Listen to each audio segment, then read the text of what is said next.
Good evening, everyone. It's 7:32. We're going to say the pledge and start the meeting. I pledge allegiance to the flag of the United States of America and to the republic for which it stands, one nation, under God, indivisible, with liberty and justice for all.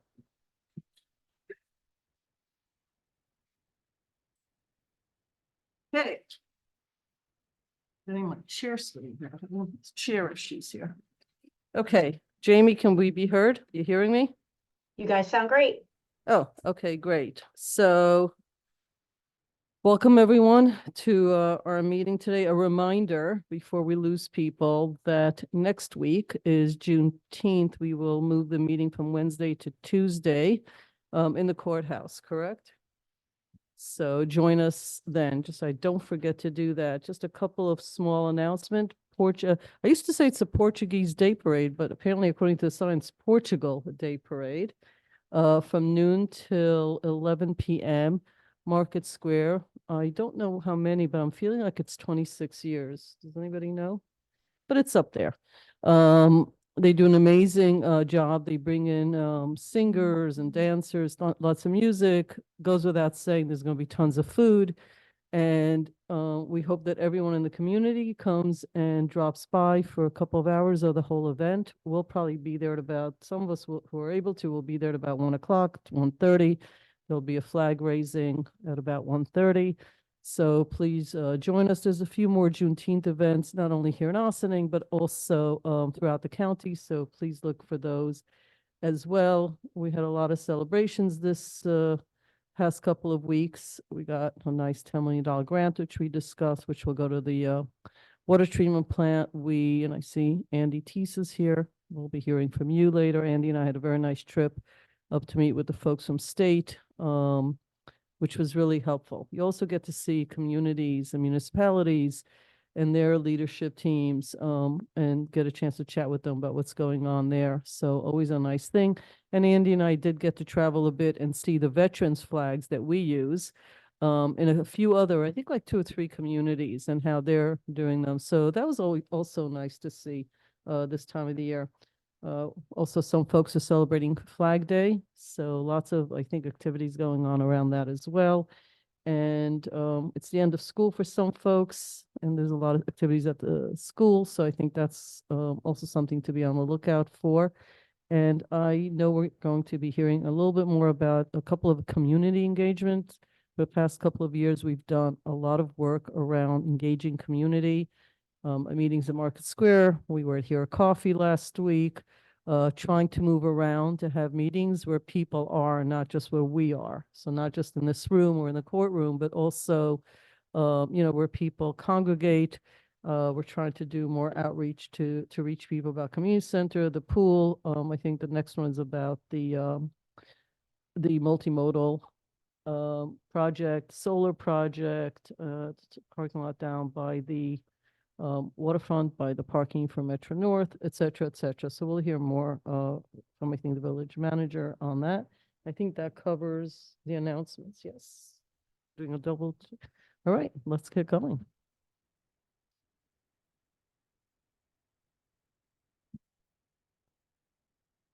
Sounds like you're on. I'm on. Good evening, everybody. First up on our agenda, we have Nick Tedrow from Sustainable Westchester. As you all know, we've been working with Sustainable Westchester along with many other communities throughout the county on bringing clean energy, making it more accessible through the Community Choice Aggregation Program. This program will be our contract, and we're looking for an MOU for the contract, excuse me. And they'll be going out to bid sometime later this year. One of the issues that's come up more recently is it's been challenging to make sure that the clean energy that's provided through the community choice aggregation is competitively priced with other sources, Con Edison. So Nick has a brief presentation for us tonight, some different options that we can consider in looking to renew this MOU. And with that, I would like to turn it over and invite to Nick and invite him up to the microphone.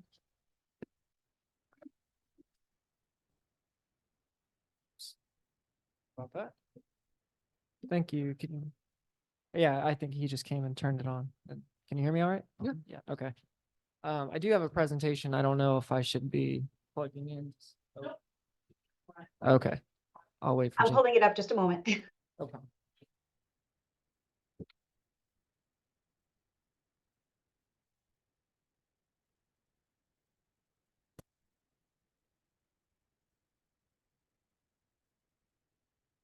All right. So I guess I'll just cue you, Jamie, when to Mhm. flip 'em. Perfect. Okay, well, thank you, Mayor Trustees, for having me here. My name is Nick Tedrow. I'm the Deputy Program Director for the Westchester Power Program at Sustainable Westchester. I also happen to be a Village of Ossining resident, and I'm on the village's Environmental Advisory Council. So happy to be here in this capacity for the first time and talking to you about the program. So we'll just hop right into it. We'll go to the next slide. Just to set the table here, obviously, we all recognize for the most part, I think in this room, that we face a really big challenge here with climate change. It's impacts getting worse and worse each year, manifesting, next slide, in different ways in different parts of the world. But of course, temperatures generally going up globally results in more intense impacts, extreme weather events, in our case, a lot more rain and intense rain in particular, when it does come, and it comes more frequently. Next slide.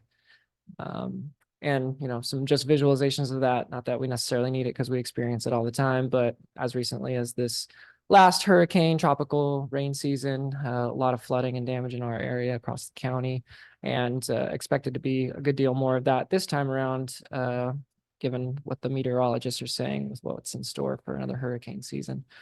Next slide.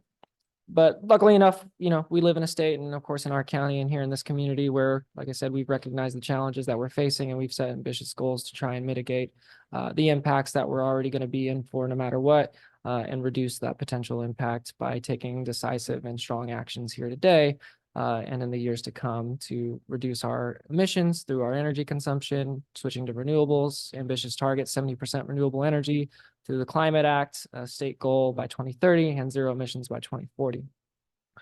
Next slide.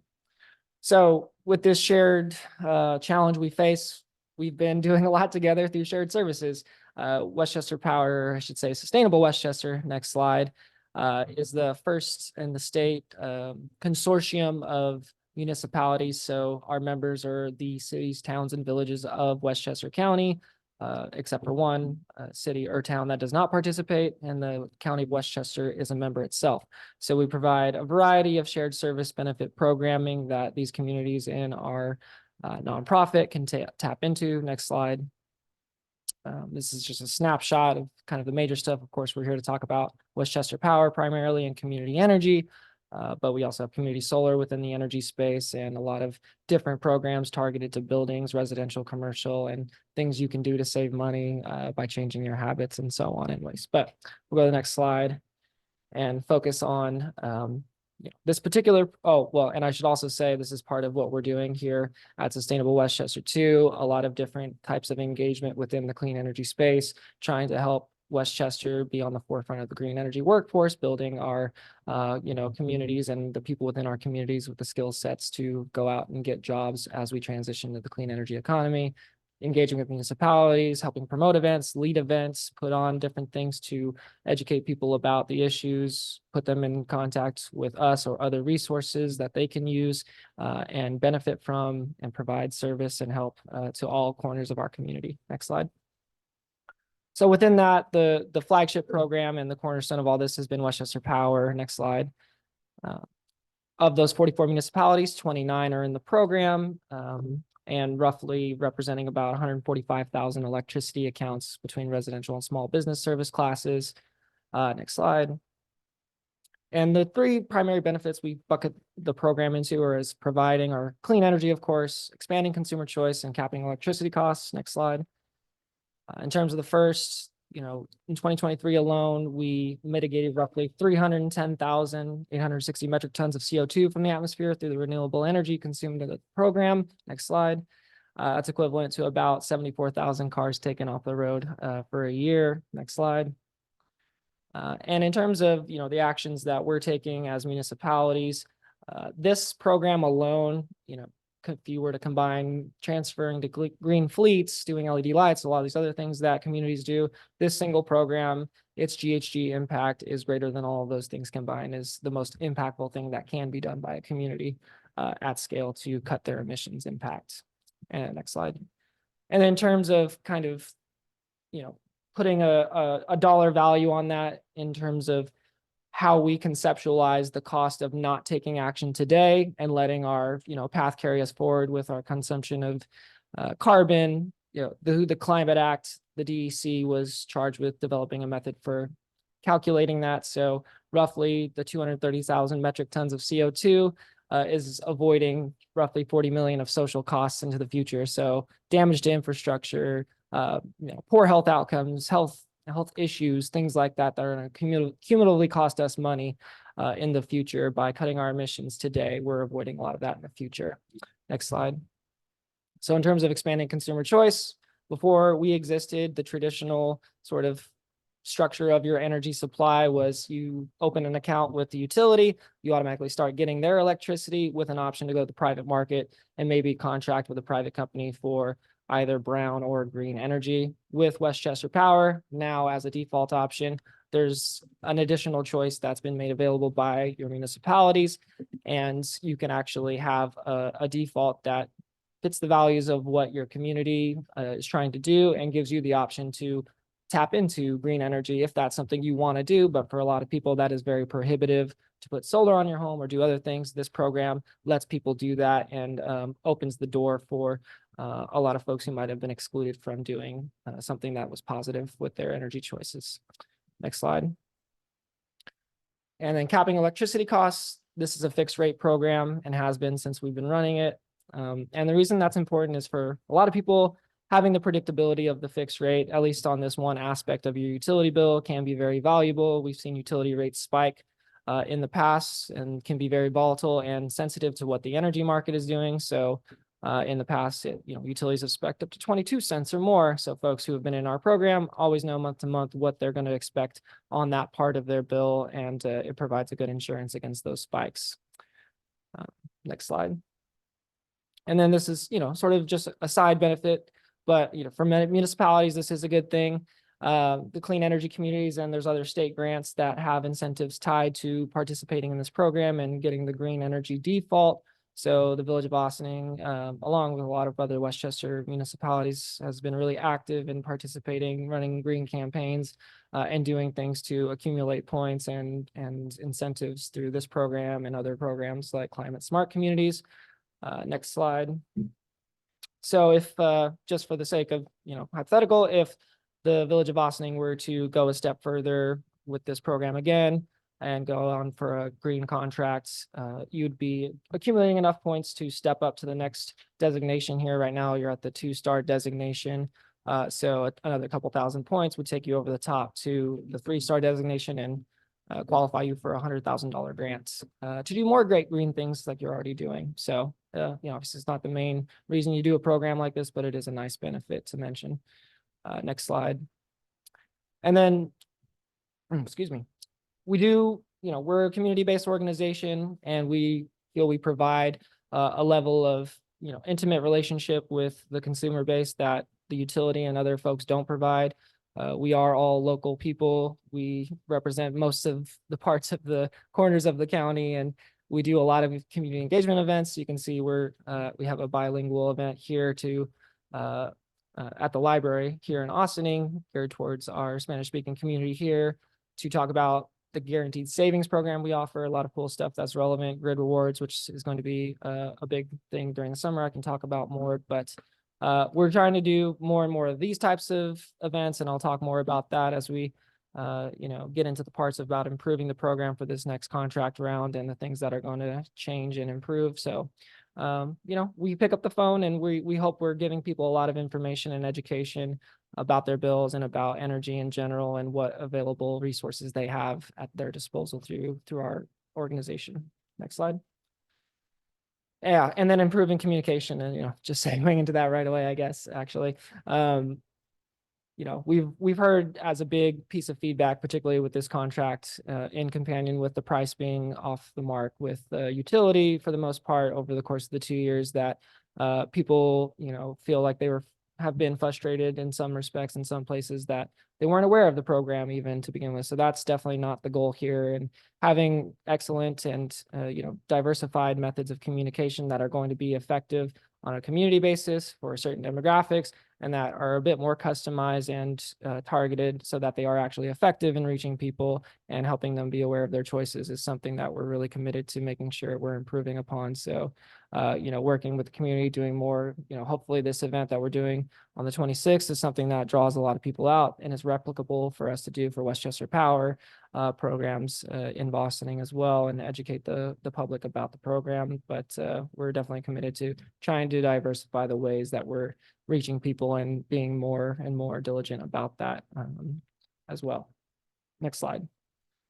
And then just, as a caveat about some confusion that people tend to have about the program, thinking my municipality signed up, that means everybody signed up for the program. It's not the case. There are certain qualifications that would prevent somebody from not being eligible for the program. So this being a primary one, folks who are in the low to moderate income levels who qualify for programs like HEAP, they get guaranteed savings on their bill. And that's, a benefit that is not replicated by the utility or by us, just at a basic level. So that is not something that would allow them to be in the program. The utility wouldn't, send them to us to be in the program. If we ever had somebody in that program, that would get identified, and they'd, if they were in the program at one point, got qualified for HEAP or something, then they would exit the program.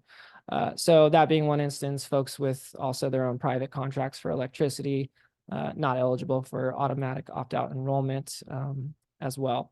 And for folks in this bucket, who do receive assistance, we have, like we mentioned before, and what we'll be talking about on the 26th, guaranteed savings programs that they can take advantage of. We've done a couple of community solar campaigns, which I think have gone off pretty well here in Ossining, and are giving guaranteed savings on people's utility bills. Grid wards, again, another bill saving mechanism for folks to tap into, and the Empower Plus. So just drawing a distinction about what this program is and what this program isn't, but also emphasizing we can provide support through our organization to folks within that demographic. Next slide.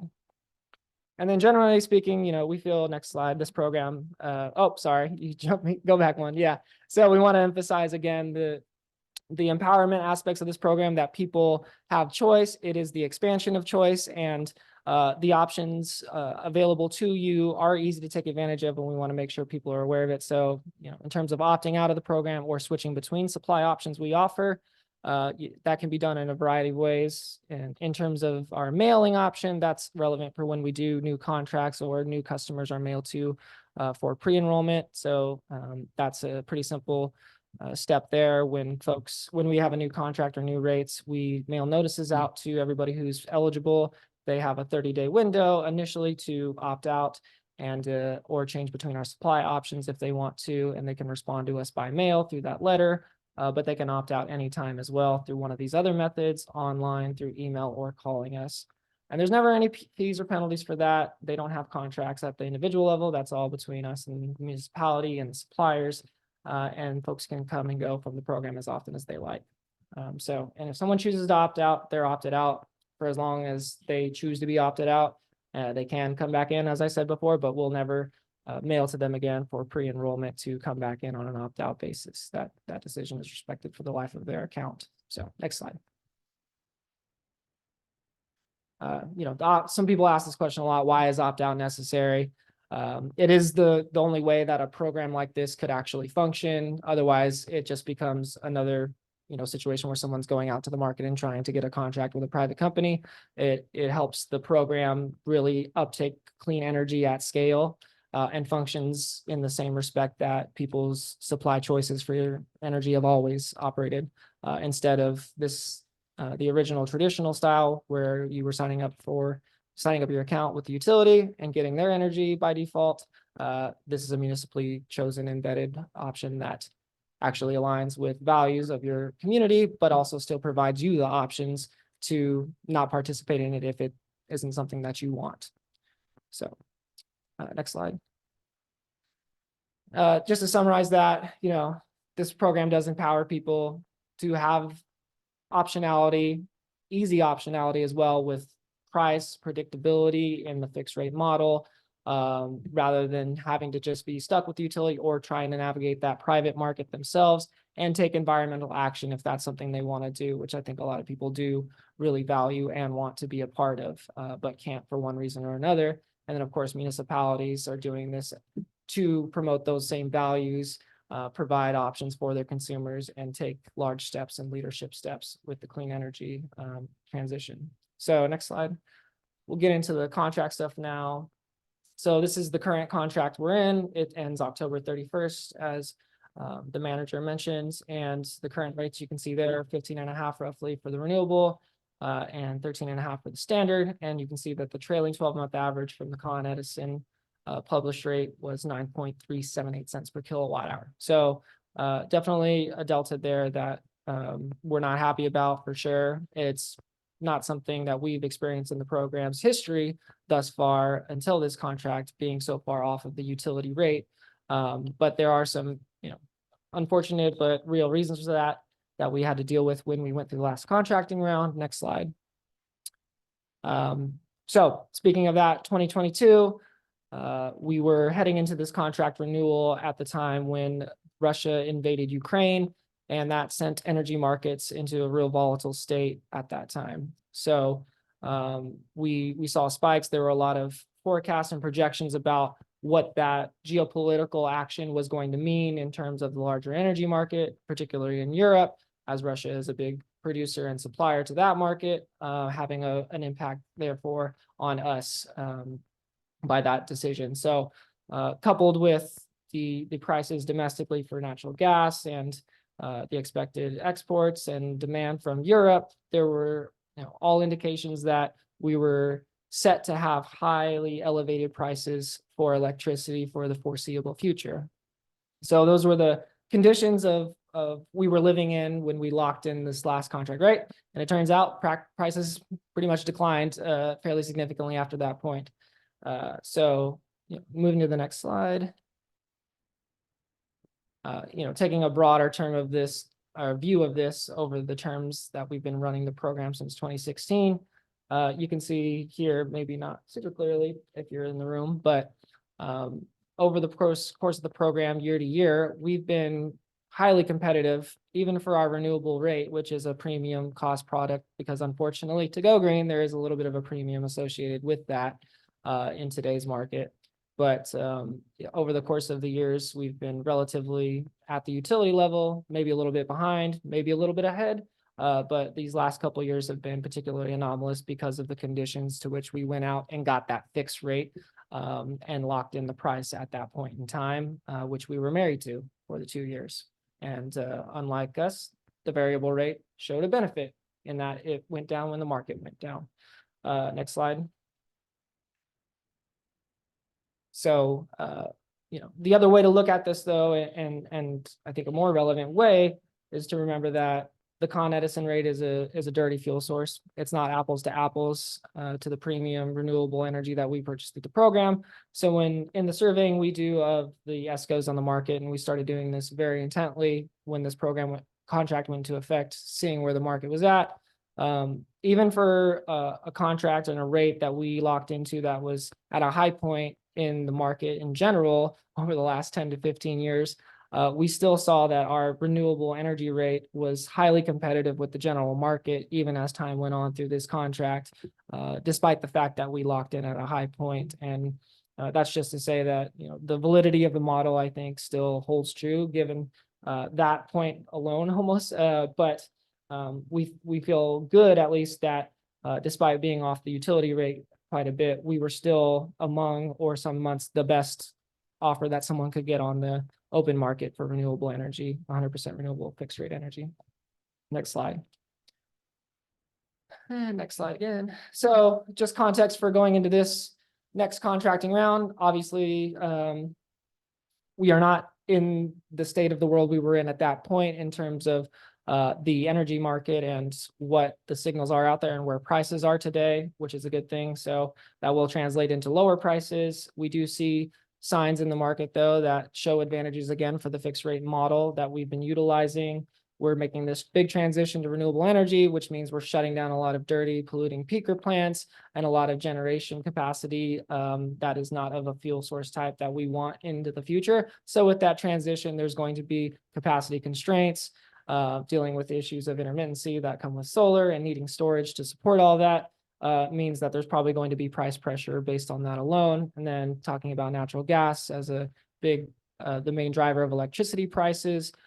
There's going to be, increased demand for that, particularly as we head into a hot summer, as is projected, and future volatile, super cold winters, perhaps, as these weather patterns become more intense. So the market is still very sensitive to all that, and there seems to be a lot of signals out there that we could see a lot more volatility until we make a big turn on renewables into the future.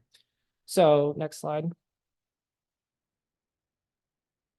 So I'm just going to take a second here to talk about our renewable energy and how renewable energy is represented in New York State market. So renewable energy certificates are the way that programs like ours, or people who want to represent renewable energy consumption and credit, do that through New York State. So one renewable energy certificate is equal to 1 megawatt hour of production. And we have traditionally been as voluntary buyers, so we don't have obligations like utilities or other entities to buy renewable energy. We do it because it's a mission reason. We've been limited to the tier 2 supply of these RECs. So this whole market is managed by NYSERDA, and they basically track all of the renewable energy generation within the state, catalog it, and then they sell it to buyers like us, like utilities, who want to represent their claims of renewable energy consumption. So the tier 2 pot has been the voluntary pot that we bought out of, and that's primarily hydropower legacy facilities that are built before 2015. And these are great products to buy because it maintains these facilities, keeps them operating optimally, and keeps our energy credits within the state. Folks, it's a voluntary market, so people from outside the state can buy these and make the claims for renewable energy themselves without necessarily having to do the work in their own state to build renewable energy. So being in-state buyers is a good thing for New York State as well. And for the first time ever, though, as that market has now become a little tighter in terms of supply, a little bit of victims of our own success in that we've grown this program since we started it from 20, I think, municipalities now to 29. And there are other CCAs throughout the state and Rochester and other places. The supply has dwindled a bit. So unlike this community and the 23 others that aggregate with you, the city of Yonkers and NYSEG actually in their most recent renewal last year had to switch to a 50% default because of this strain on the market, with the option for their customers to opt up to a 100%. That is kind of what we're staring at now, and I'll talk a bit more about that in just a moment and what the options will be. But there is opportunity as well in that the tier 1 market is going to be available to us for the first time this summer. And tier 1 RECs are these newer generation facilities, more primarily wind and solar. And they come with the additionality claims, which basically means buying this energy is being able to say that we're driving the market forward. We're driving new energy creation. We have demand, and we are contributing to the growth of the market now, which is a great thing to be able to say. So next slide. All right, so this is meant to be kind of an animated thing, but I'll just break it all down since it's here on the page right now. So on the far left is what our current and our past contracts have always been. The Village of Ossining has always been on a 100% renewable energy default for the community based on these tier 2 RECs that I just described. Excuse me. And right now, based on the shortage that I mentioned that has been a present feature of the market for the last year and a half or so, we would be looking initially at a 50% default product with that option to opt up to 100%, all based around tier 2 RECs, based on the information we've had kind of going into this process. But we have, in the last last month or so, seen a lot of positivity and signs that there's going to be opportunities for our communities to actually maintain a 100% renewable default product, either through the actual availability again of enough tier 2 RECs to facilitate a 100% renewable default. Also, by virtue of the availability of these tier 1 recs now. So a blended tier 1, tier 2 price rate or excuse me, product that would represent still a 100% renewable default. So next slide. Oh, that's the slide before. So just to talk a little bit about the hard numbers before I go into the order of operations of how this would all play out and with the MOU and securing these rates. Based on the indicatives we are getting from our suppliers that are going to participate in the bid for this contract, we see roughly, or a very significant dip in the prices from where they were at in this last contract. So on the far left there is the current rate over 15 cents.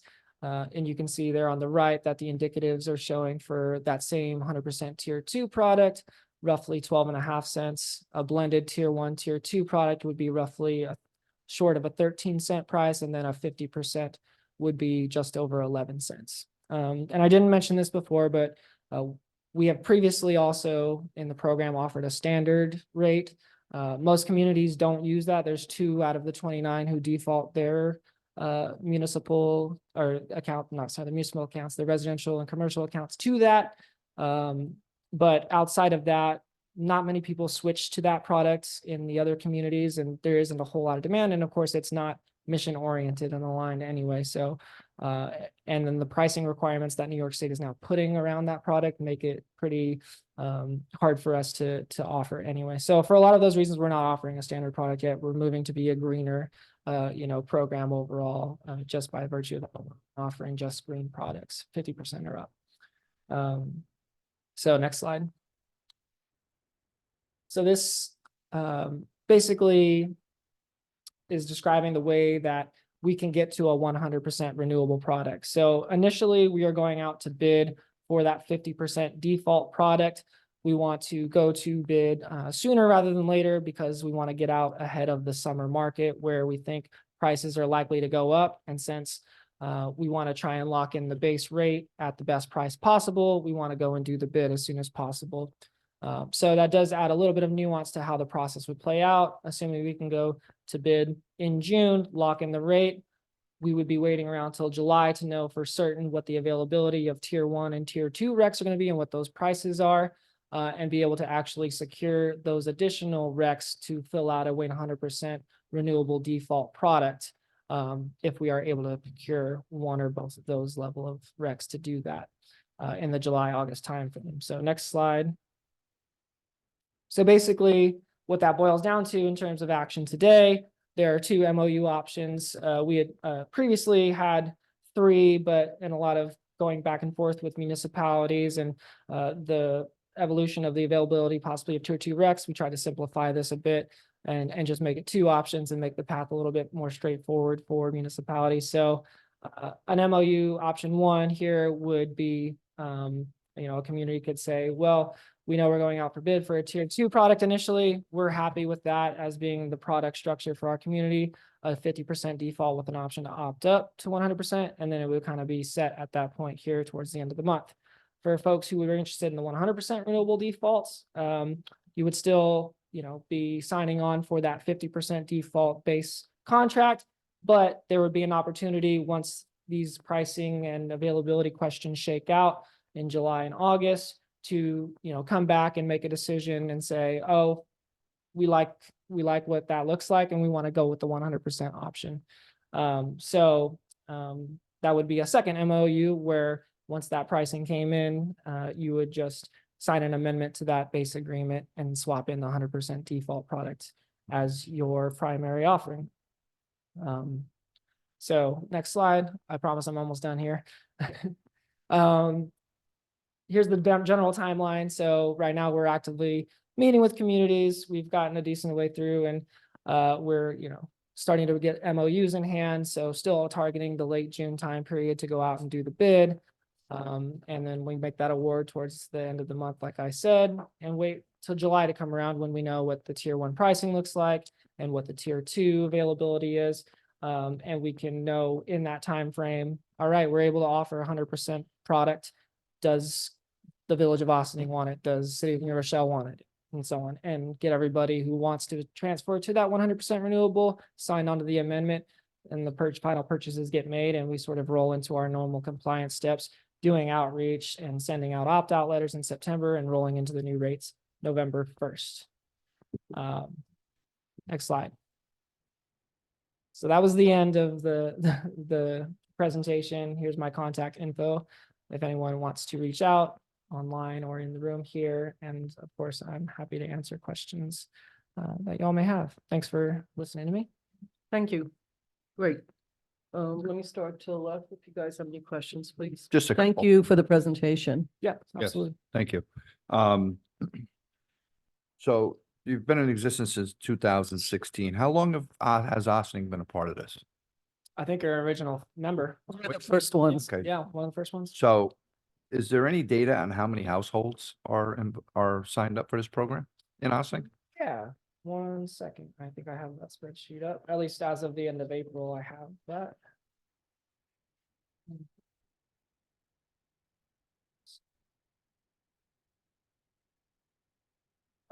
Just short of 5,500, 5,468, roughly at the end of April. Right. And That's just the village. just the village. So is it possible to collect data on like an average savings per household or an average? You know what I'm saying? Because the people are out there don't understand this. Yeah, cost. 5,500, but there's how many other households? Sure. You know, I'm gonna go buy something or get involved in something. I'd like to know what's my possible savings. Yeah, On, again, not guaranteed, but the only thing that the guaranteed word I heard was with the heap. yeah. So to be clear, of the programs at Sustainable Westchester, Westchester Power is not one of the guaranteed savings or financial benefit programs. The guaranteed parts are, the fixed rate. You always know what the rate is going to be. You know what kind of energy you're getting. And you're getting the flexibility of an additional option to, support green energy, have a fixed rate, or just be generally supportive of, what the municipality is trying to do, or not be part of that if you don't want to. So again, a third option that wouldn't otherwise exist, and, a big part of the greenhouse gas emission, piece of the puzzle that we're not participating in if you don't have it. So yeah, we could put together some rough numbers, I'm sure, if we were to look back since the beginning of the program. Right. Obviously, there's a lot of caveats with doing a study like that in terms of, everyone's household profile is much different than the Right, other who uses person's. how much energy and stuff. I get that. Yeah, but, yeah. it would just be interesting to see. Sure, yeah, So, I'm sure we can do something to that effect, but maybe I can connect with you offline and just Not a get the problem. parameters of kind of what you want and. we can do it. Absolutely. Thank you. Annie?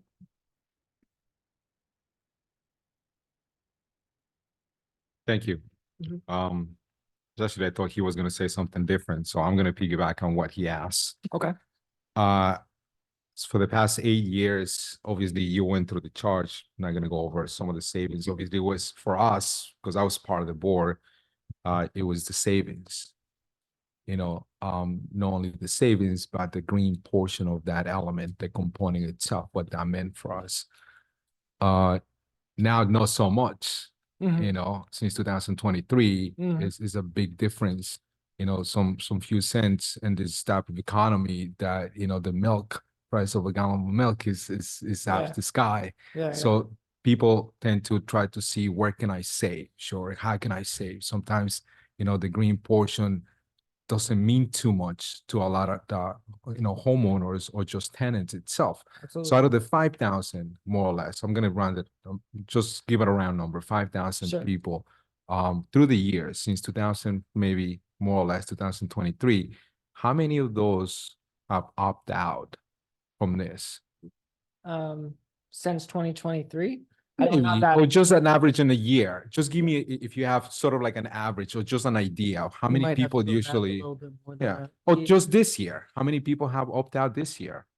Let Let me see if I can scramble that together real quick. Yeah, I can't. you don't say have for to certain. answer that. It would be, to me, it Yeah. would be helpful to see that because Mhm. we get a lot of, questions. It's like, a lot of people don't realize what we did, it's an automatically default, as you Yeah. said, and sometimes what they do is when you get mail from anybody, becomes junk mail. Sure. And you don't look at it. You don't see what that means until you sometimes open the mail, Right. your bill itself. So it's like it's a Surprise. big, exactly, a big surprise.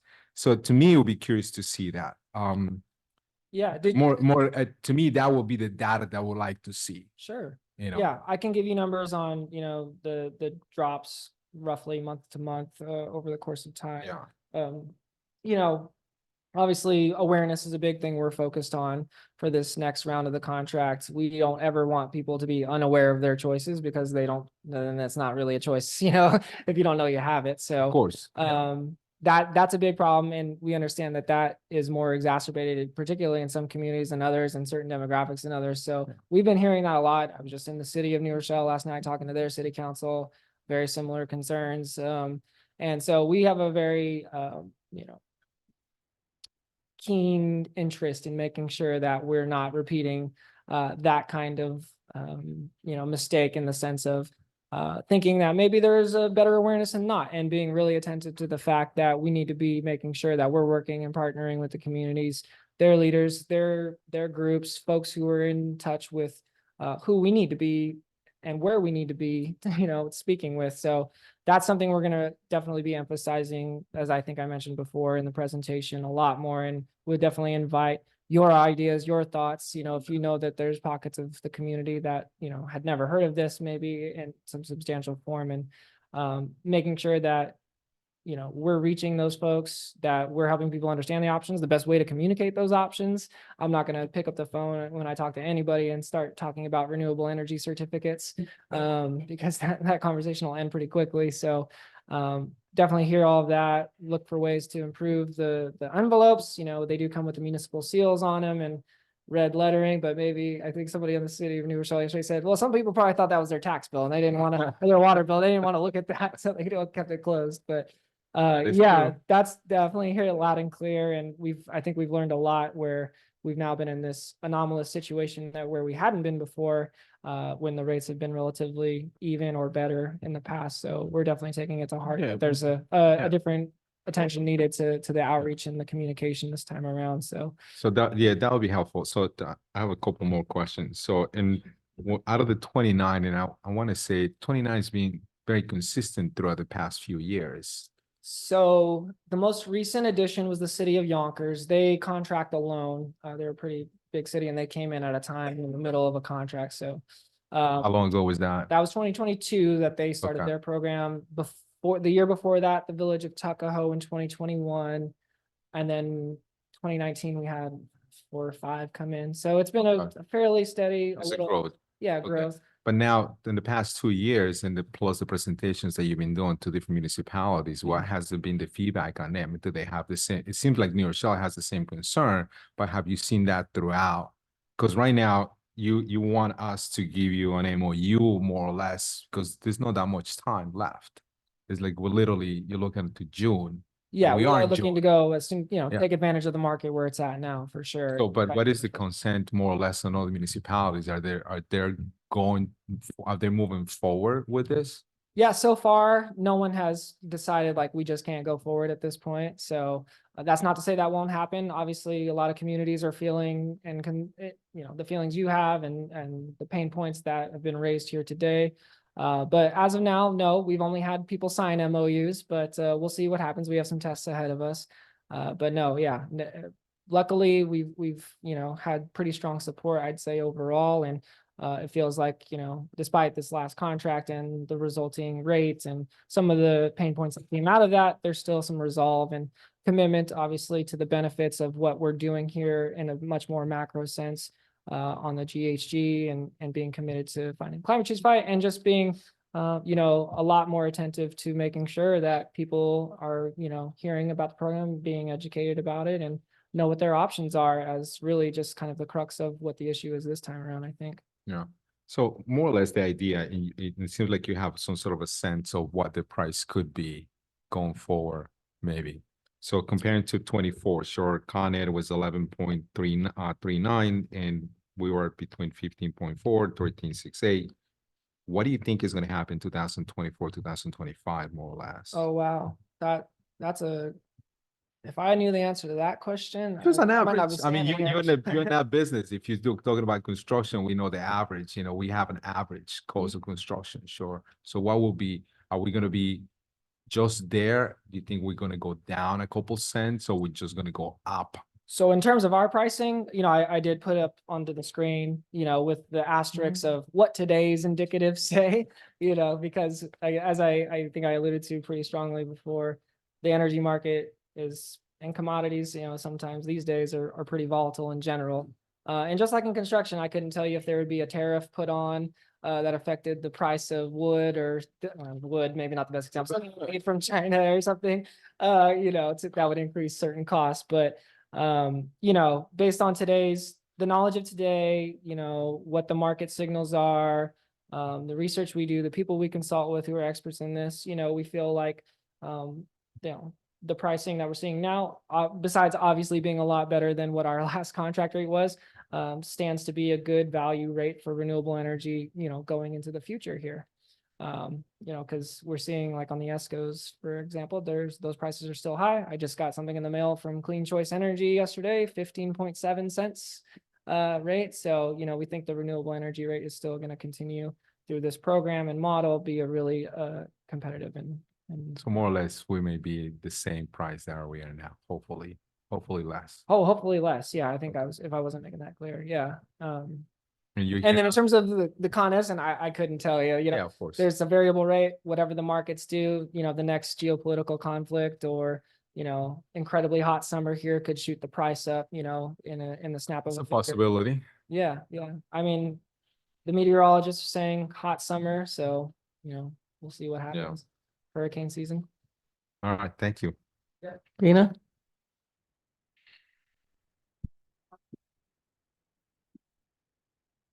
I'm good. Thank you, Nick. Good to see you. Yeah. Good to see you. I have, we've converted to solar panels and, heat pumps and, in order to lower our carbon footprint in our well guzzling house. So having done that, and we wanted to opt out of this program. Are we still kind of doing our part for the green economy? You know what I mean? Like, I don't know. It's Yeah. I like, mean, not everybody can do that, but if we've Absolutely. done that, not that I would opt out, of Yeah. course, I would never. you, But, I want people to do what's best for them. So, yeah. Con Ed though is completely unreliable and, I never know what's gonna come in the mail in terms of their billing. But, I think it's a great program. And I'm glad that New York State has it. And, I think especially if the prices are more competitive than they were the last couple of years for people, we don't want to do something that's going to cost our residents more money necessarily. Mhm. But if it's going to be even or less, that's my main concern, Yeah. is And what our again, residents will pay. yeah, I certainly the rate, very strong indication without giving you the world's not going to turn upside down tomorrow prediction. We're expecting the rates to go down significantly, based on the indicatives we're seeing. And again, I can't tell you what Con Ed will be in the future, but, yeah, we're doing the best job we can here to provide this offering and this product at the best price possible for sure. What's the one town or village that doesn't participate? You said there was one? Well, there's one that's not a member of Sustainable Oh, Westchester. okay. There's, Yeah. 15 that aren't, part of Westchester Power specifically. Yeah. So, well, hopefully we're growing that number though in a year or so. Definitely a goal.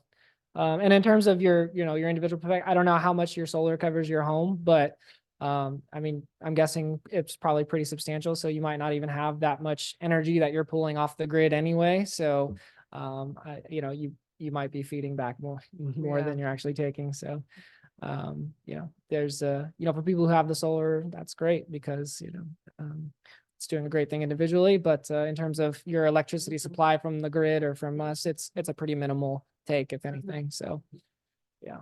So you can be a member of Sustainable Westchester, but not sign a contract for this, I think is the answer to. Yeah, your that's question. right. So like, Yeah, one of our you got neighbors, it. Cortland, is not in Westchester Power, but they're part of Sustainable Westchester. Sure.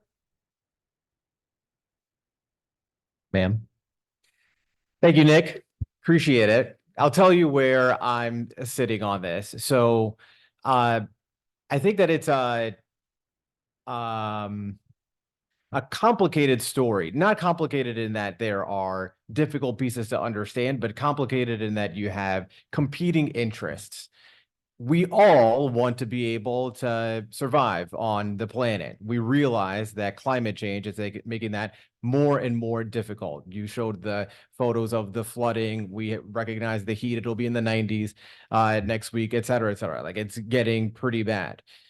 The ability that we have as individuals or as a municipality to be able to address a challenge as large as climate change, this is one of the ways that we can do it. I don't remember you mentioning it here, but in our last conversation, you mentioned that Westchester Power is able to have a larger impact than most, if not all of the other programs that you have, from solarization on municipal roofs yeah, so like the greening of the cars that we use, like all that kind of stuff, all put together, this is more impactful. That's correct. And so I think that's great. That makes a ton of sense. And we also face the immediate interest of people looking at their bills, finding that with inflation in the last few years and the cost of living generally, they're being squeezed. And so they're coming to us and saying, what can you do to make this a place where I can start a family, age in place, et cetera, et cetera, et cetera. And this is one of the bills that they get regularly that they're like confounded. You go to the next door or the Facebook or whatever, it will come up. And you will see it. Yes, and you will see. God bless you. So in terms of the overall value that we have of wanting to continue to live on the planet and take care of it, this makes sense and this aligns. And it's tough because there are some variables you named.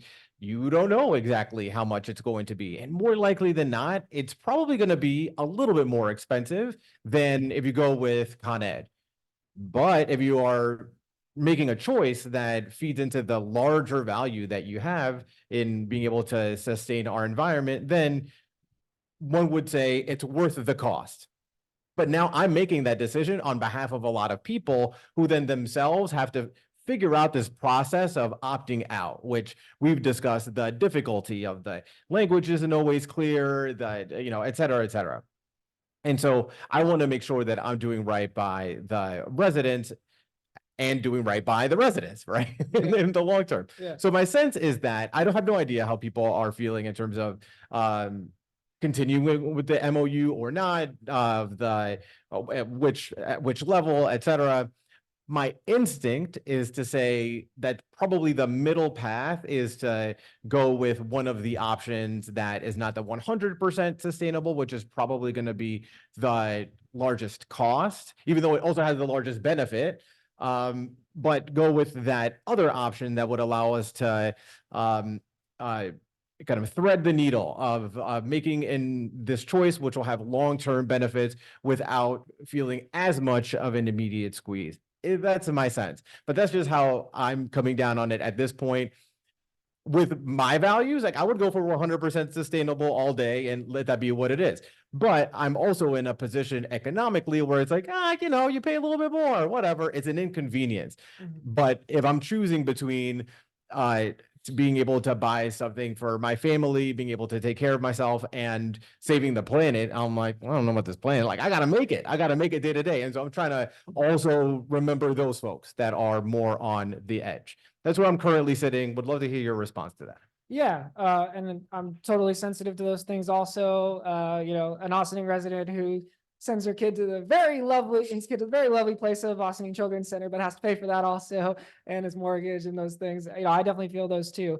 And of course, I'm able to make a value-based decision also, just like you are.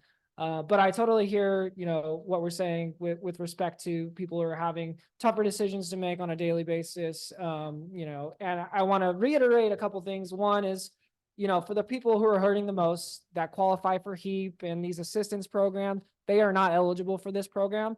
So hopefully everyone who is eligible for those programs within our community is getting those benefits. And that is actually something we also do, is make sure and help our communities get those folks who are eligible for those benefits into those programs. So there's a supportive aspect of what we do at Sustainable Westchester, to hopefully, catch anybody who's not getting those benefits that should. And then, getting them out of our program if it is, or whatever kind of contract they're on that they might not know about for supply, which happens sometimes also. So that's one thing. So the people who are hurting the most, they're not eligible for this program. I'm just going to correct your language a little bit. I mean, it's perfectly fine, but I think some people might hear it as when you're not eligible for something, it's like a A negative. negative connotation. You actually, I think, I know you're saying it, but let me Yeah. just reiterate, maybe say it differently. Protect. Those people, not protect, those people are eligible for a better program That's true. than everybody else is. They're Yeah. actually getting a better deal and guaranteed a better deal day in, day out.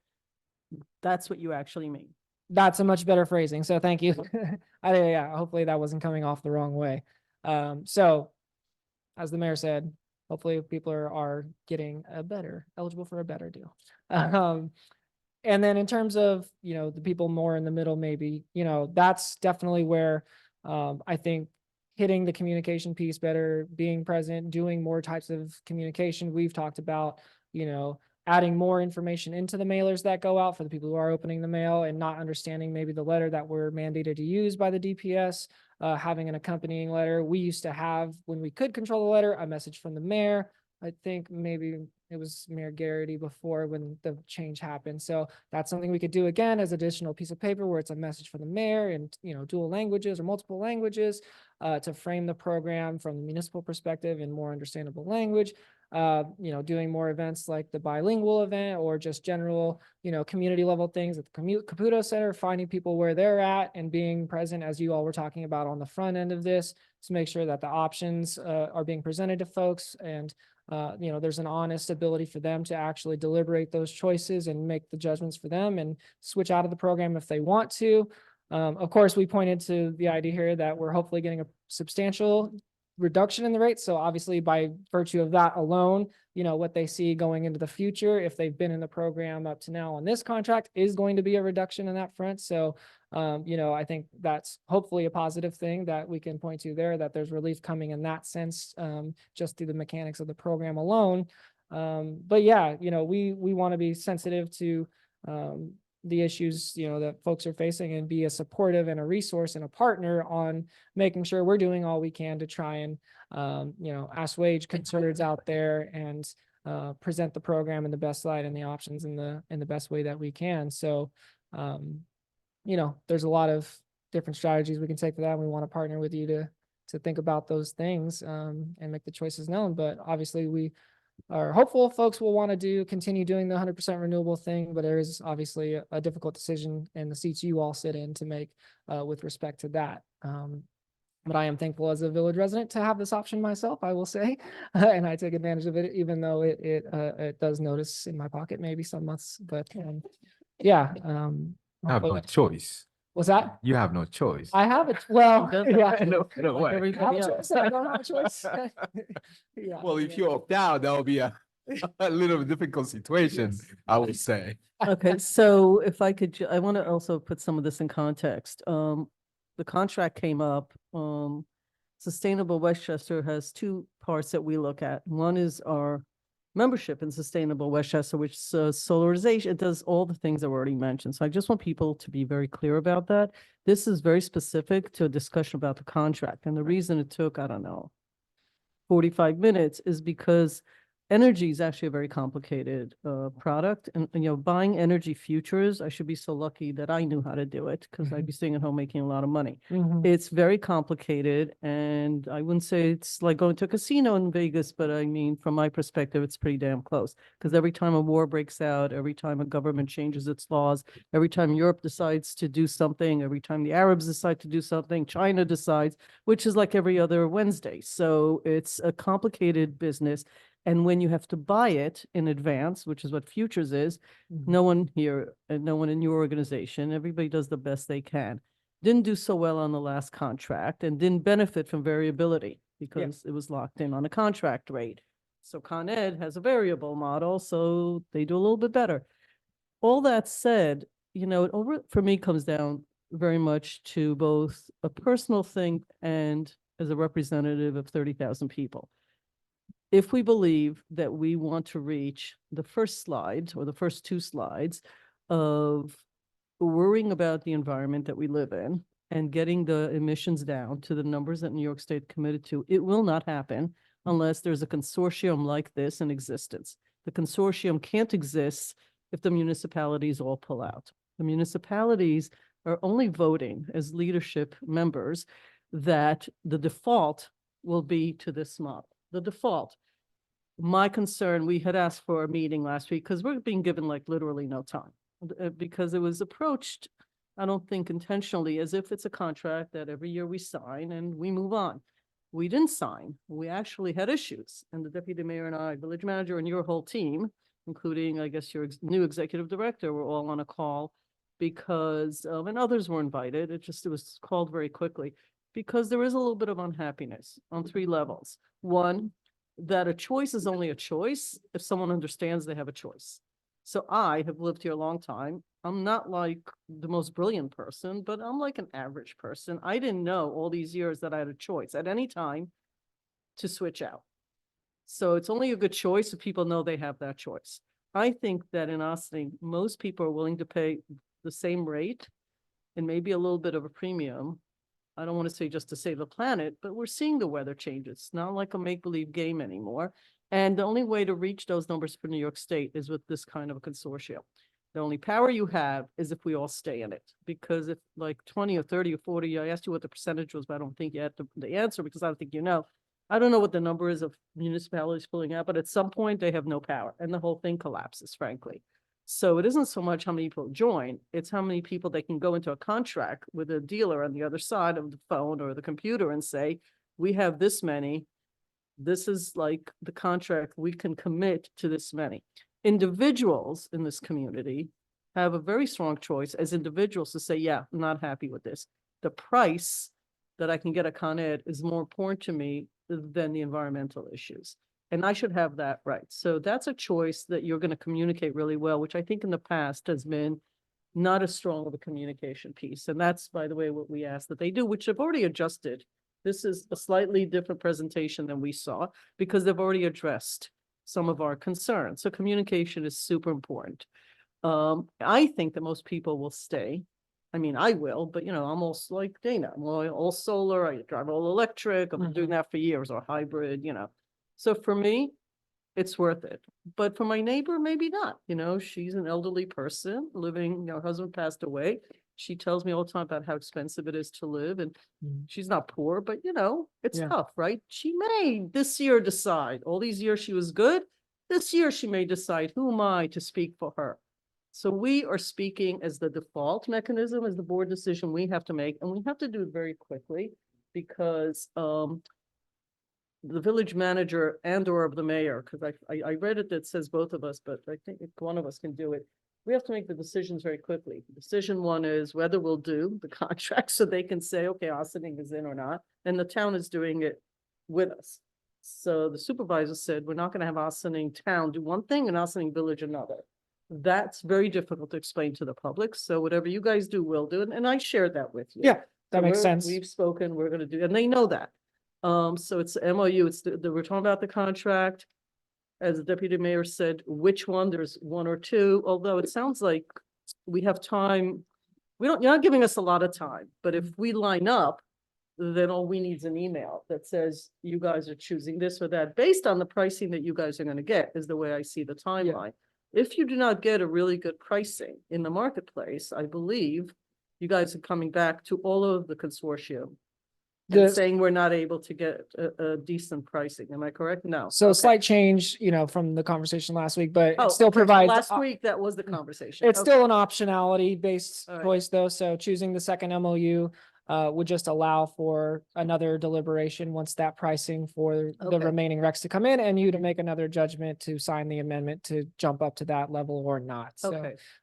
yeah. And again, the consumer has the right, every consumer has the right as many times as they want to get in and out. So if it's based on pure economics for a consumer, purely like what's the kilowatt, what's the dollar, they'll make that decision. I think most people in this community, we've been doing this for years.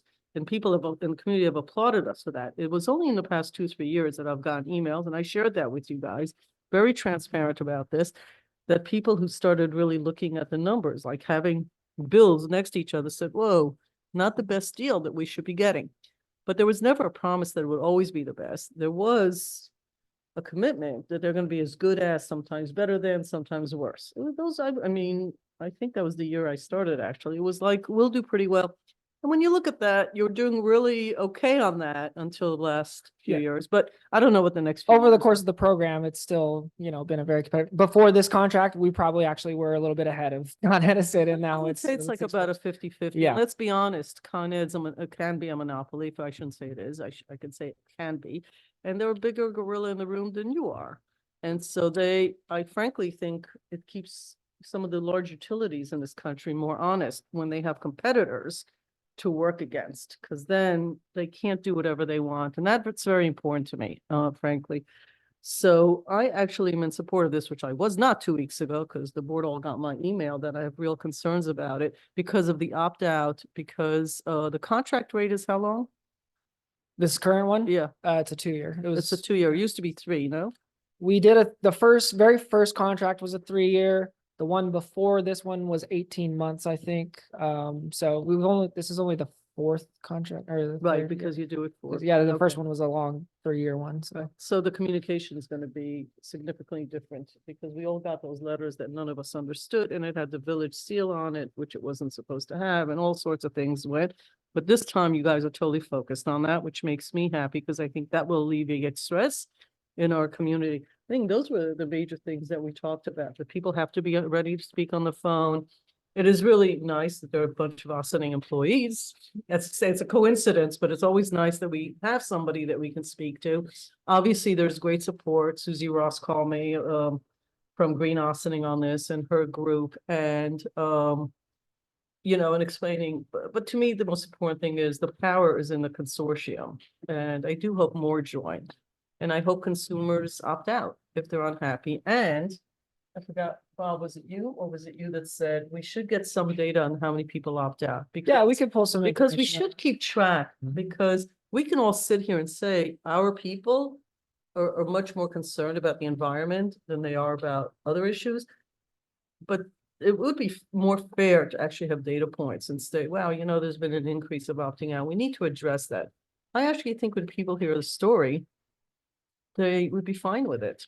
Mhm. There is an increase, and there's a newer generation now of people moving in here who the environment's actually their number one concern.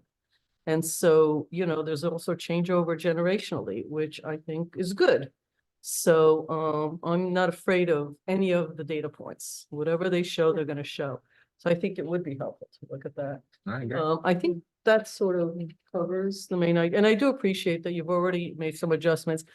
And I just want to make sure the public also hears this loud and clear. This is not like an Austining thing. It's a consortium in Westchester, which accounts is also one of the Sustainable Westchester members. Yeah. So that people understand the force of Yeah. this within the state of New York. So the village is part, your particular aggregation is 24 communities. So it's the biggest of the 3 we have. Good. Okay. Good. So next steps, please. So- Karen, what's our next? Oh, No, No. and that's what if I may, so, and I think that's gonna answer it, and Stuart, help me out with this. I'm assuming if the board is willing to keep moving forward, you'll put something together for next week. My ask, it will be to hold up until next week, because this is just a presentation that we have in a public conversation right now. And as it was mentioned before, even what Omar says, we are making a decision on behalf of the village residents. So I would like them to have an opportunity at least to watch this meeting.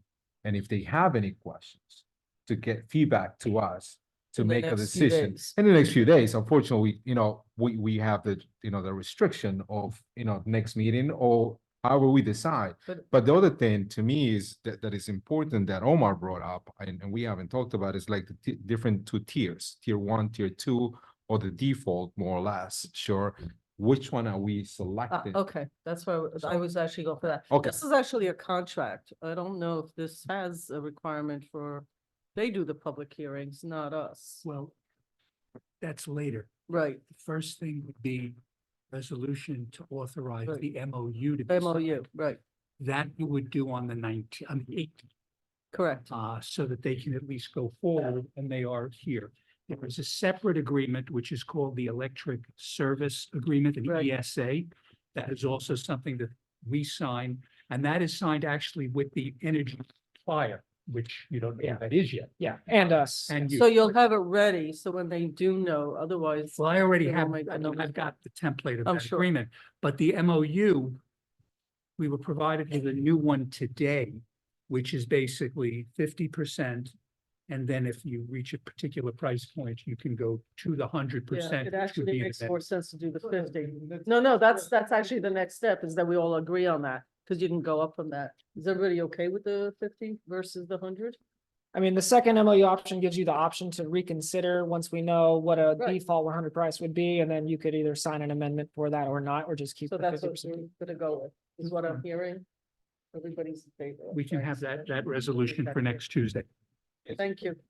That will give us that, we have that conversation. Yeah. with people. If people write in, right. And if they have any questions, they can attend the meeting Right. as well, or on Zoom. Write Right. into us, Zoom in, whatever, right? Does that work? Yeah, it works for me, of course. And if Okay, you have questions great. that you didn't think of here, obviously I'll reach out and at least get you the info that we did course. talk about. And if there's other stuff, feel free to throw it my way, of course. That'll be great. Thank you, you, Nick. everyone. I Thank you, appreciate Nick. it. Thanks. Hey, the village has been working, on an ongoing basis on a water main replacement, along the 9A corridor. We have a next phase, of this job, and we have a revised scope of work, and a proposal from our engineering design service, consultant, Manganero. Our water superintendent, Andy Peace, is here. Also here is our water distribution foreman, Tom Pasquale. And they are here to talk about the Manganero proposal. I never see you here. It's like, is this your first time? He's been here before. Oh. Sometimes I have to bring the big guns in, so I was gonna say. I don't have all the answers. Thanks for having us here tonight. A little history here. So this is a transmission water main that we want to replace, and it was flagged out back in 2016. 2016, we had a water demand management report done by New York City DEP that helped us reduce our leakage throughout our system and flagged issues in our distribution system. But right when we were signing this contract, we found a leak along 9A by St. Augustus Cemetery there that we were losing 400,000 gallons a day from this main. So we're like, this has to be done no matter what. So when we negotiated with New York City on this plan, we negotiated with the toilet replacement program. We also said, any leaks we find, can you help us fund it? Well, then COVID hit. When COVID hit, New York City stopped. They finished out the toilet replacement program, but they wouldn't give us any more money for the water main. So Tommy, who the water foreman, I've relied on him a lot with this project because I'm like, we have to think outside the box. How can we reduce the scope a little bit? How can we make it more cost effective? And we had Manganero change the design during COVID to meet the needs. And you might want to talk about like what we plan on doing. But after Tommy talks about it, I just want to talk about real quick, like what we need to do with the distribution system for the next 10 years, but in a 10-minute talk.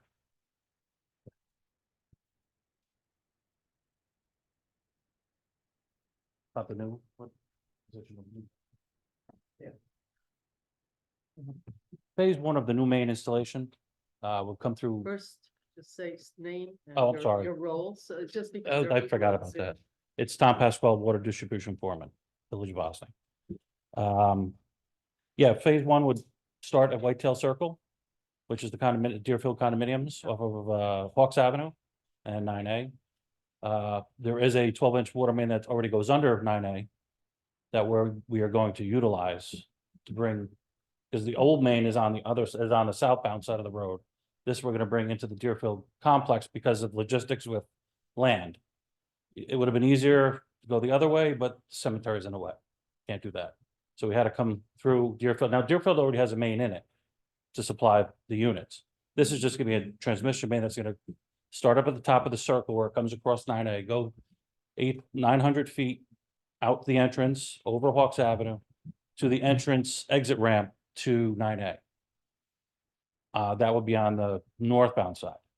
That would be phase one, all 12-inch main, including 2 fire hydrants. Phase two would be another 800 feet. That would just connect the main from Hawks Avenue entrance exit to Croton Dam Road. And that would finish the project. The old main would be decommissioned and because right now it's in a very rough terrain. In 1960, when the main was put in, 9A was a lot smaller. It wasn't as big as it was today. 9A was built in the 1930s. By the 1960s, the water main was actually on the side of the road. Now it's under the road. It's in a stream. It's all over the place because of the land and flooding. It just changed it.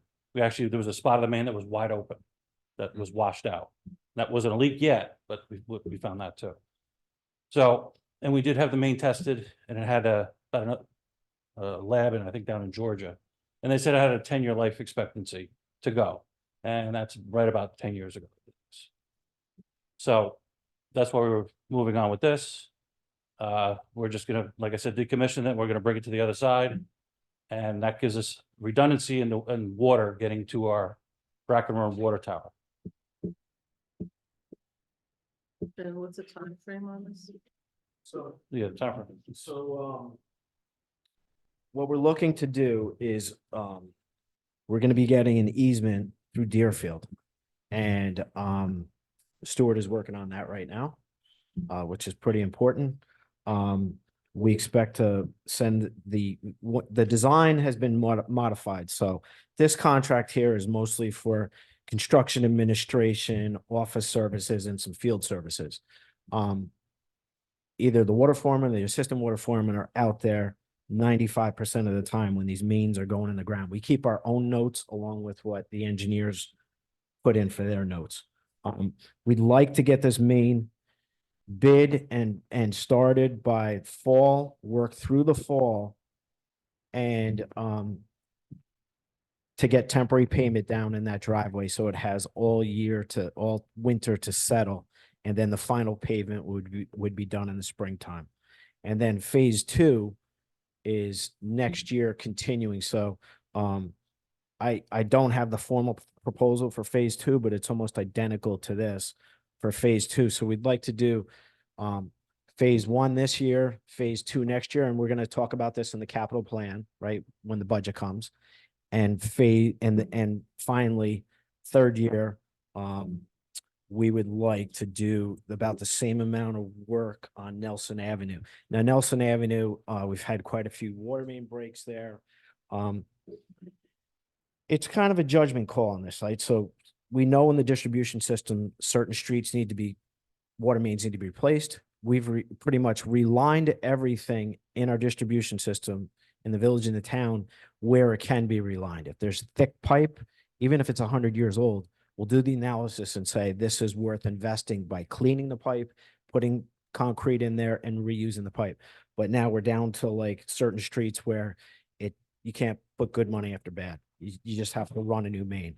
And we'd like to spread this out over 10 to 15 years. Concurrently with this plan, the town just received, and I don't know how final it is, but Karen would It's know. not final yet. Hopefully it becomes final, 4 million towards North State Road. So we would manage that project and that would help us greatly.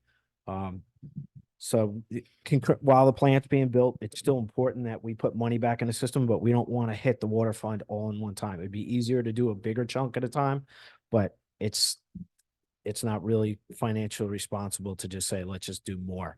We're doing it as we need to without jeopardizing the public.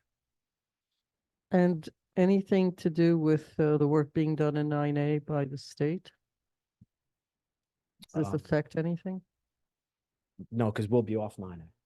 Would have been at the shoulder of 9A. We've been in contact with state DOT. We've met out there. You have, okay. Yes, we've met out there. Right, so it's right. It would be, To 9 base a.m. it, If it's a yeah. daytime thing, it's a 9 a.m. to 3 p.m. Construction job.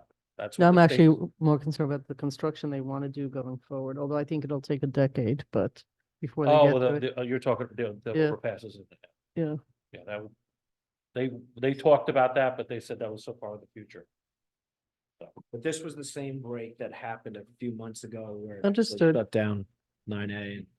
So it's should I ask important. how much did you? Yeah, the engineer's estimate is $1 million. Oh, For this the whole phase. 3-year thing? No, for each phase.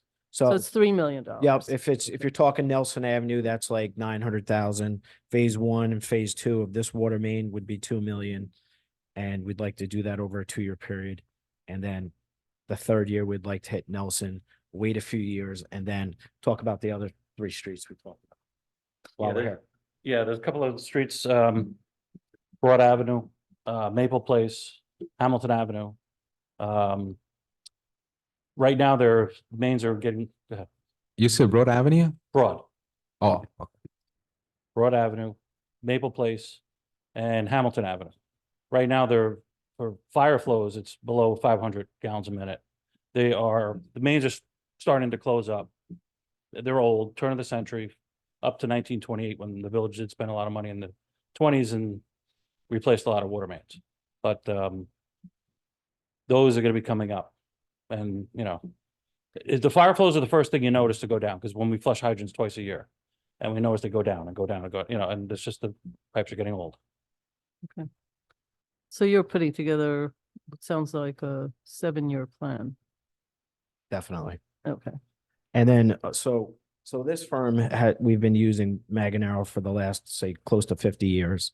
They have our hydraulic model. They have the hydraulic model that Hazen and Sora developed for our mixers and our tanks.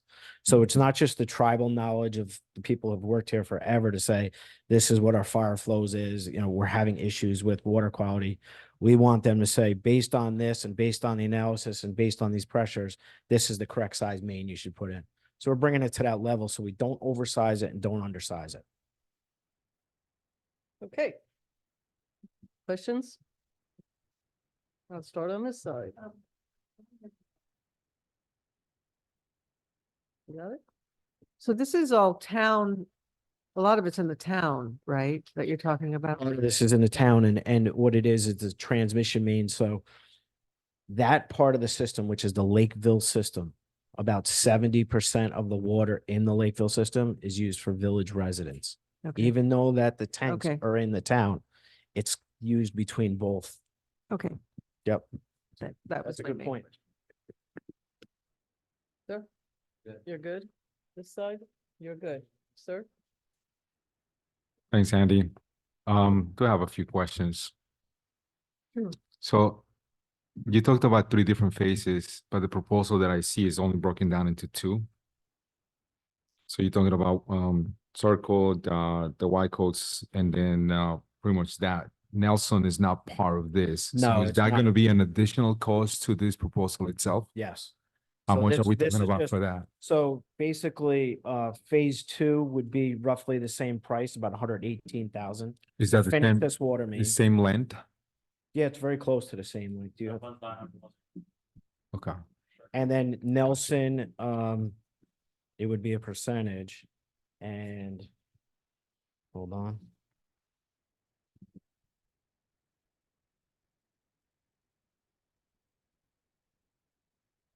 $121,000. So it's a little bit more. And it's gonna be, based on Nelson, there's so much more with connections and services and everything else. So it'll be more field services.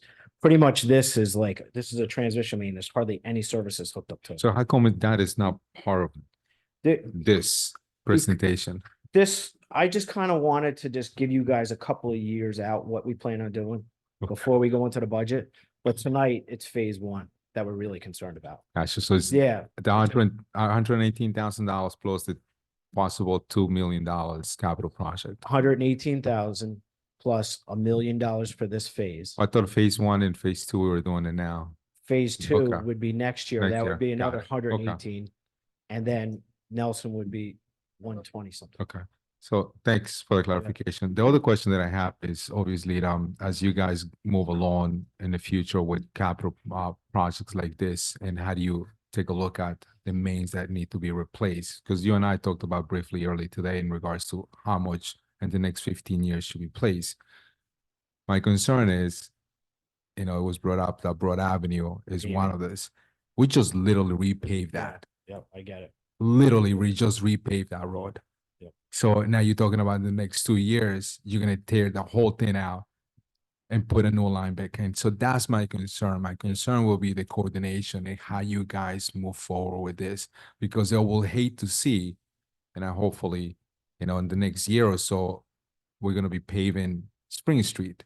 So if there's any water lines that have to be replaced, I will ask you to look point. into that before you start repaving any of the streets. Because, to me, it's like we're just wasting the CHIPS money that we so hard try to get from the county and the state to pave the streets. I don't want to Well, become the get it. person who kind of complains about Con Ed, because we complain about Con Ed all the time, sure, that they don't do that, that they don't coordinate with you guys. But this is, and I'm sorry, but this is the pattern that we are seeing, and I don't want that for us, because you guys control that. It's not a different department, it's not the county. We are controlling this. You guys are controlling this. So I'm asking you, please, try We to will definitely coordinate do that that. for not just for you, but also for the residents as well. Yeah, I mean, not to make it any, simpler, but we would push Broad out as far as possible. I just want to list as many streets as possible. But I get it totally, 100%. If we think we're going to be touching it, I also don't want to go to last minute. So it's definitely coordination between us and engineering and what the needs are. Right now, we're dealing with that up at Cedar Lane, lead services, trying to look at that too, like what services need to be replaced before things get paved. So we haven't touched any water mains here since 2017. So we're going to be touching them, Andy, and I get it. I get that. Yeah. Believe me, I totally understand that. And I have never, when we got the leak detection, it was fantastic. That's something that was so helpful for, not for us, but literally for the whole residents here, just whoever uses the water system for us in it. It's not just for the village, for the town and whoever else uses. That was a great tool, but at the same time, as we move forward, to me, having a logistic plan of action, it will prevent a lot of the stuff, because again, you guys control that. You guys are the only ones who control the pavement, the replacing of the waters, any of that stuff. Again, it's not Con Ed, it's not anybody else but you guys. So my ask is for you guys to actually look into that Yeah, and I actually agree. I coordinate. agree the 100%. approaches. So again, instead of coming phase by phase, as you need approval from the board, I think it would be easier, not only on this topic, but a lot of them. 3-year plan, 5-year plan, it doesn't matter to me. I've said this for years. It doesn't matter to me that we do our budgets by year. The problem is that you have to have a vision of what you're doing for 5 years. It affects sidewalks, trees being, whatever. So that when you say to the public who complains that you're not paving whatever road, you'll say, that's because in 18 months, you're scheduled to have a water main put in. We're going to do the road after that. Or you say, I'm sorry, we're late with that, but that's the plan. It would be wasteful to do it other way. So it's better to have, whatever you want to Longer plan. choose, one at a time. This brick building way of presenting is not that helpful, actually. I mean, it's I think educational and it's manageable. Like I can wrap my head around what you're saying, and sometimes I can't. But choose 3 years, choose a 5-year, whatever it is that you want. Look, I think it's just a continuous game, right? Something blows up somewhere, you got to fix it. You didn't know it was going to happen. You think that this main's going to go before this other one, but then it surprises you. Then something floods. Then this county does something that affects something else. It's like a jigsaw puzzle. Like you never see the full It's a picture. matrix. I get Yeah. that. Everybody understands that. Better sometimes, I think, to at least give the public something and say, yeah, we're tearing up because guess what? We now have a main issue in a year and stuff. But it wasn't the best thing we could have done. Okay, we don't do that very often, and it's better than doing nothing and promising you're going to do something and never get to it. So, it's like a walking a tightrope. But you guys are good at this. But again, we do this year by year by year. We do budgets that way. I come from private industry. Nobody does it that way. Everybody has 3-year plans. Every year they approve whatever they need for that year as part of a 3-year plan. But you have a vision. And, as trustees change, as mayors change, it actually is more helpful to have that vision. And the vision can be changed. Oh, we now have an emergency here that changed the way we have to do the adjacent roads or whatever. So that would be helpful. I think you could put all 3 phases into one plan now. I don't think you need to present one thing at a time to us. It's a fuller picture, but I think all of this said, given what we just saw in the past presentation, weather changes. Look, 9A was a horse path that turned into like a highway. No one expected this many millions of people transferring themselves to Westchester between Connecticut and New Jersey. Nobody predicted that. It happens decade after decade, and eventually we suffer for it. We all drive on 9A. You really got to know what you're doing. It's a little bit of a racetrack, you got to know how to manage that. It's the same thing with the Taconic. We get that, but you guys have to deal with what's underneath all of that, and that's not an easy thing to do. So I'm in support of everything you're I saying. appreciate I that. think people are in support of it. Everybody was. I just think a little bit more planning, because I think the public should know what you're doing. I think we know what you guys are doing, but the public should have a sense of like the things that we're fixing between all of the infrastructure. And then you throw in the DRI projects, which also will interfere with some of your stuff, I think, both from a person hours and also, I don't want to say man hour. What is it? Person hours, people hours? I don't know what the lingo is. And I'm sorry? Staff hours. Staff hours. Thank you. I knew there was a better word than I'm using. I think it'll also be helpful to see all that we're doing, not just above ground, but underground. So I think, And that's kind of why I brought it up tonight. Like I wanted at least a couple years out, but the goal is 10 years. I want to come up with a 10-year plan within the next 6 months so we know where we're going. Right. Even So better. it's hard to yeah, do tenure, but kudos. we if you kind get of it we done. already know. Okay. But I just wanted the next few that you guys knew. Good. Fabulous. Thank you. Folks. Thanks.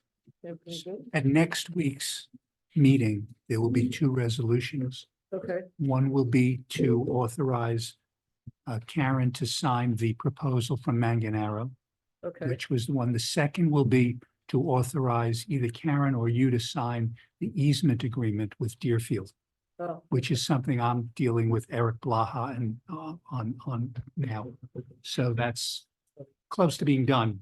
And in answer to something Trustee White said, the IMA with water has a specific provision that where the water line, even if it's in the town, is for the benefit of the village, is actually a village-owned water line, as compared to otherwise, if it just benefited outside the town, it would be the town's ownership. So this is why the easement will be with the village and not the town. good question. Okay, Thank thank you, folks. All right, Nice thanks. seeing you guys. Can we take a 2-3 minute break, and can we get off the microphone, Jamie? You need to turn them off. Okay. And Jesse, can you mute the room?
think she left for the evening. so. If I were You're her- unmuted. No, we're on. You're on. I'm muting you now.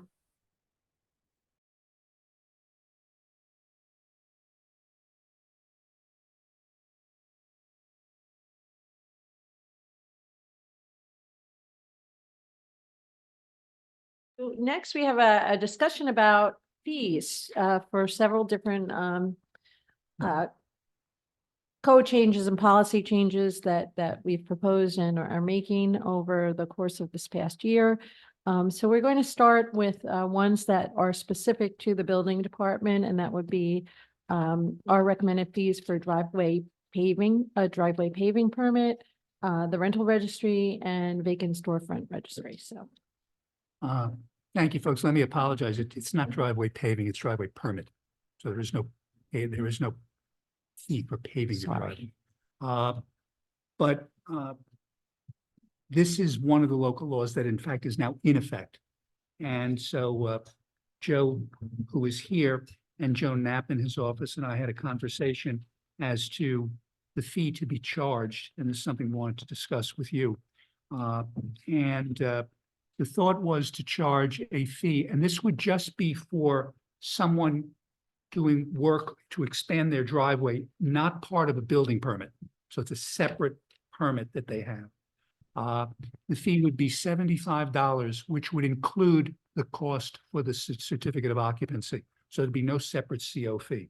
$75 would cover both the permit and the CO.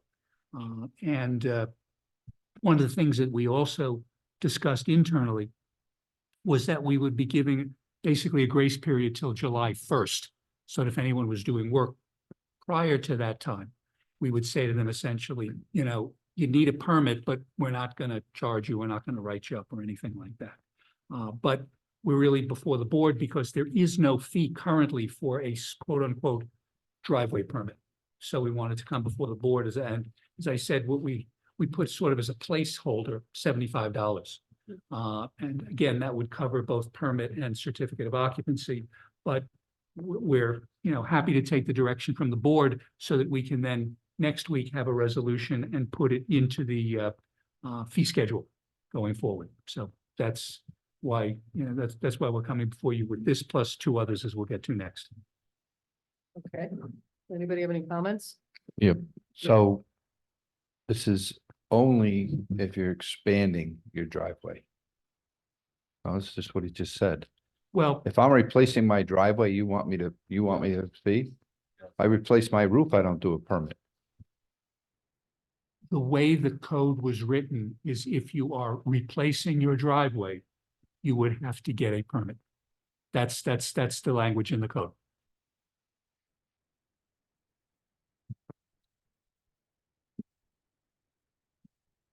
So what we discussed was that the $75 fee is just a certificate fee, is the way and it is on our fee schedule is.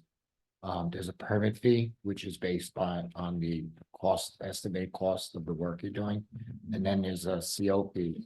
So with this proposal, there would be essentially no permit fee. You're not being charged by the cost. It's just the processing fee of the CO and the inspection. So explain to me the difference between, this is my property, I'm replacing my roof. I don't have to get a permit. It's my driveway, I'm replacing it. Why do I have to get a permit? That's because under for driveways, there's regulations to setbacks.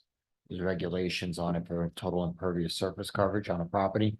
Whereas if you're replacing your roof as a maintenance on your roof, that doesn't affect any zoning requirements. I understand that, but if I'm replacing a driveway that meets all of zoning, nothing's changing. Why are we charging a permit fee?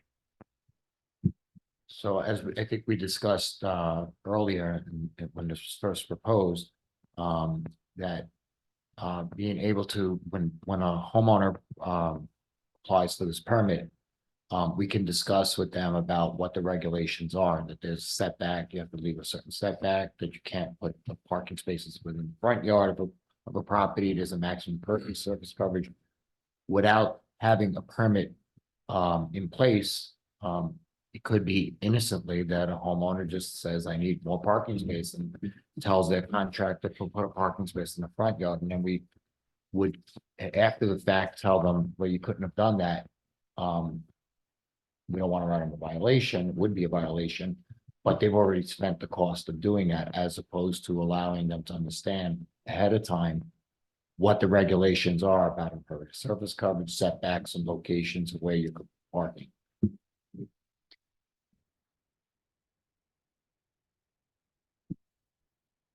And as we know, often over the last number of years, when we didn't have the permit in place, a lot of extra paving has been going on. I mean, that has created issues. we've had this conversation. We don't want to do this, but the practical reality of it is it's a probability game. You might add a couple of feet to your roof, I guess, at some point, but the roof has to be the roof when you're replacing it. We have had so many people expand their driveways. One of the reasons is to create more housing, which isn't being managed well. Another reason is that, oh, thank you. Another reason is that they're just willy-nilly just resurfacing and much larger than just replacing. And there's no way to know what they're replacing from the original because there's no documentation for the original one. Roofs are a little bit different. So from a practical point of view, that's why this is being done, because as you drive through a community, you see over and over again driveways that are just getting bigger and bigger with more and more cars. The house hasn't gotten bigger, may have gone bigger inside, we don't know. But this is just one more piece of a puzzle on how to manage something that we haven't been able to manage through the way it's been going on, meaning that there's no way to know the size of the driveway, whether it was done in 1950 or 5 minutes ago. That's really one of the issues that Joe had brought to us like a year ago. Like he can't tell whether that driveway, I mean, I see it in a couple of neighborhoods where the driveways have now taken, like, they're huge. And they've got like, commercial vehicles on them, and they've got this and they've got that. And you don't know what they look like before, and you can't prove what they look like before because there's no documentation of what they look like, last year. And everybody will tell you, I bought the house like that. That's how I bought the house. I mean, I could smell the new tar, but they bought the house that way. It's a practical thing. I personally have an issue with the fee. I don't know why we need to charge a fee, because the goal here was to what you brought up, which is managing this extensive enlarging of driveways and doing them incorrectly, even innocently and some not innocently. I don't know why we need to charge a fee for it. Personally, because we do for other things, I understand, but if the goal is to fix a problem, I don't care whether we make $75 or $55 or $275. What I care about is that we start monitoring these driveways. This is what it looks like, and you're replacing it. Very nice. Good. I'm glad you're doing that. But actually, this was half the size of what was supposed to be done. And now I know that. So next year, when you do it, I'll know the size that it was, and July 5th. So you can't, so now you need a permit. I don't care about the fees. To me, this is not a money-making endeavor. It's not the purpose of this. Frankly, if you tell me, Joe, though, that it costs us because we need to paperwork, so a person has to go up, there's a cost to that, I think it's $75. I guess I'm more interested that people stop enlarging their driveways, that I would be happy if every homeowner replaced their current driveway and improved it. That's a good thing for the neighborhood, the value of the houses and all that. But I would like this to stop this expansion, this sort of, free-for-all expansion that we've seen. And you have suggested this is one of the ways to do it, and the board has heard you. So if that's the goal, then why charge a fee? You know what I mean? That to me, it's like where I'm at with it. We discussed that as a possibility, that it would be no fee at all when it just formally wasn't put into the fee schedule, and internally we discussed about creating a suggestion of a fee. Mhm. And we knew that the certificate fee was $75, and that's what's proposed. Obviously, if the board feels that they want to have it as a free permit, that's. Or no fee for now, and it could change later. And so there isn't a magic number here. It's a recommendation based on maybe some incremental costs. I'm sorry, I had to step away for a second. So I'm not sure if Joe and Stuart covered this, but I think, besides just what Joe just articulated about the CO fee being $75 and really it's like a no permit fee. This does have to go through a couple of hands on our staff before it's signed off on, right?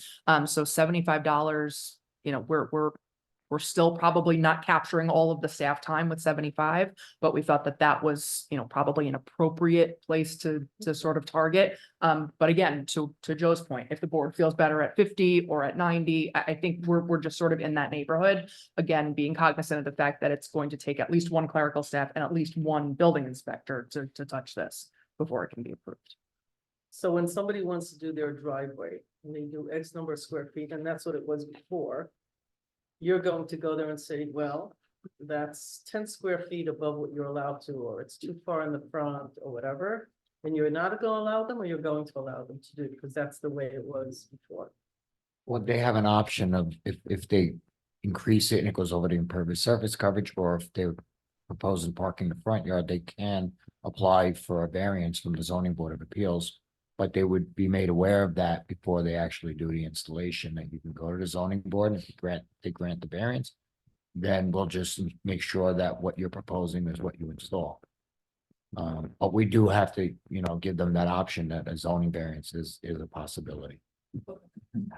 Yes. It has happened a few times that folks have, without knowing, have exceeded the impervious surface. And then when someone discovers them having done that work, they get told, well, you have two options. You need to go through the process, get a variance, or unfortunately, that $10,000 you just spent, you need to rip it out, which is not welcome news. generally. No, and especially with the last 2 years where so many new home buyers, many of whom are from the city, who have no clue that there are rules in place for so many different things. So we have to sort of communicate this a little bit more than we have in the past, especially driveways. Because the contractors come in and go, another 18 inches this way, another 28 inches that way, and you could like fit another car and all that. And oh, sounds great. It's only another 5 job. Yay. And then find out that that's not actually how it works. Okay. So I'm actually more concerned about the big characters who do this really to stuff more units into a house by increasing the allowable parking. So- What they do is parking. So I'm on board with the mayor as far as the no fees.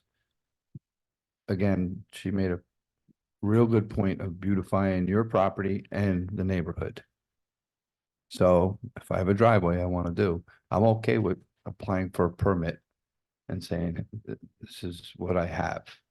I'm not changing anything. I'm gonna do a driveway and we're done. I agree with capturing the expansions and I get that 100%. But if you don't charge me to replace my roof, the roofs don't change. And if I'm not changing my driveway, I'm just taking it out and replacing it. Why? It just doesn't. I understand that. I'm okay with applying for a permit. Apply for it and say, listen, this is what I've had. My house was built in 1952 and that driveway's been there since 1952. And I'm just taking it out and replacing it. I'm making it any bigger, just replacing it. And you go, okay, not a problem. And it goes away.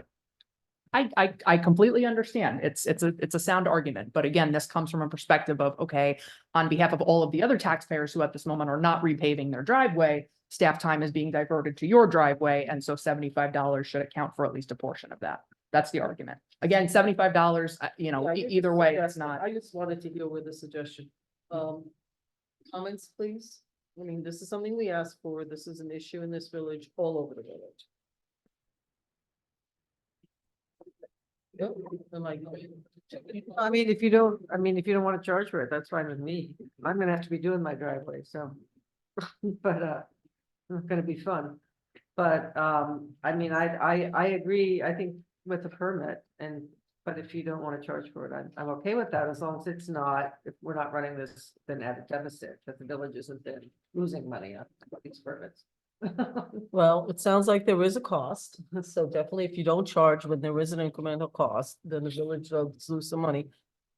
My view is anything we're trying to encourage, let's not play penny ante here, but in a year from now, when we see how many certificates we have, how it worked, it really didn't accomplish what we want. People went and did it anyway and didn't tell us the truth. And so we spend 5 hours per house because it wasn't just a half-hour trip, then we have, I think, better data points, but that means you guys have to actually maintain data. To a conversation we had 2 weeks ago. You gotta document things so that you can come to the board and say, like, it took us actually 10 times more. And so forget the fact that you didn't charge. It was even worse than we thought, but now we have data. And it's not just word of mouth, it's actual information. And we'll also see how many people apply and how many driveways we're talking about and all that. And I'm fine with the July, I mean, it's 2 weeks, it's July 1st. Good luck even finding time, right? You said you wanted We've just done that informally. that it starts July, you said it starts July 1. not Well, today. the normal in all of our permits, if code enforcement goes out and sees that an individual is doing something which requires a permit and they haven't taken one, they get a stop work order. And then their permit fee is $1,000. So in this case, for driveways, knowing that we're now implementing this as a requirement again, if somebody was installing something and didn't pull their permit, be it the costs are free, we would just tell them you need to come in up into a grace period, which we said was July 1st, to come in and take that permit and put it on record, and not charge that. If that's the way we go. Yeah. We haven't I'm decided, just- it was just my personal thought here. Right. We may want to consider a grace period that's a Even- little bit longer than that, because it takes a long time for people. And this isn't something we've done. So just to put out there, that You got July 4th in the middle, you got. We discussed maybe extending it through the entire summer. I Yeah. do just want to be fair. It's been on the books now for no. yeah, When we discussed this, it was. it on- was weeks ago Yeah. with Joe. So it's not like we're just saying today it's going to be in 2 weeks. I want to be, I don't want it to look that way. Yeah. That's that, I think all we have to do is come. Fair, up but with- in the interest, I think, of balancing. Yeah. I'm only saying this because typically we would get the call saying, I never knew this. And I understand that we do a tremendous amount of due diligence to try to get that out.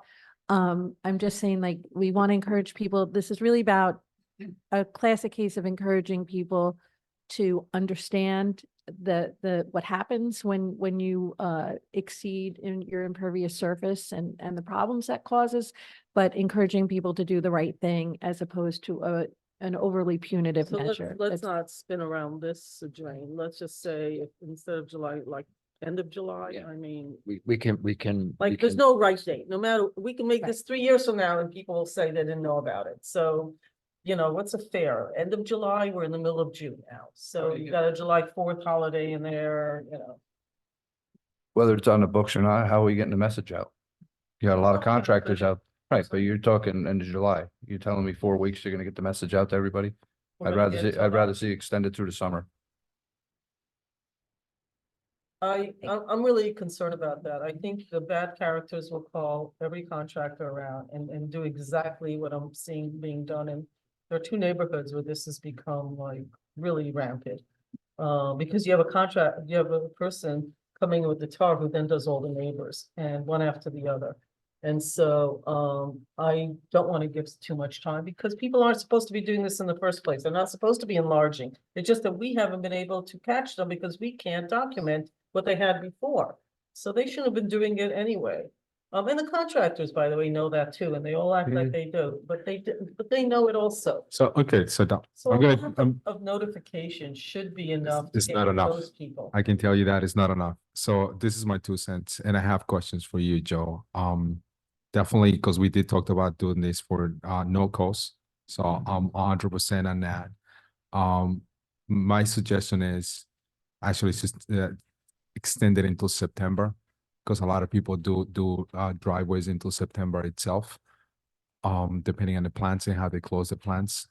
Now, my question is, since that this has been on the books, so to you, Joe, have you seen any of this work being done, and have you approached the contractors, or your staff has approached the contractors to tell them, we have this new law, this is the requirements, please set up something for us or Yeah. with us? Yeah, we've had a couple that have come in, and some people have called asking, some that don't know, and said, do you have a permit that's required? And, we have in some instances where we let them know that, yeah, going forward here, there's a permit now that's on the books that needs to happen. Okay. So it's starting to get out, and one can Okay. tell one contractor that they start to. Usually it's, okay. I'm not saying they're gonna know this in 2 weeks or 3 weeks. No, not at all. But Believe me, this, eventually that, it will get around again, because that was the same thing we had before. They knew. They seem to have known quickly that we didn't require a permit when that came off the books the first time, so. Yeah. And so staff wise, and I'm gonna ask Maddie and Karen, I guess, since that this law was established, what have we done village wise to spread that message?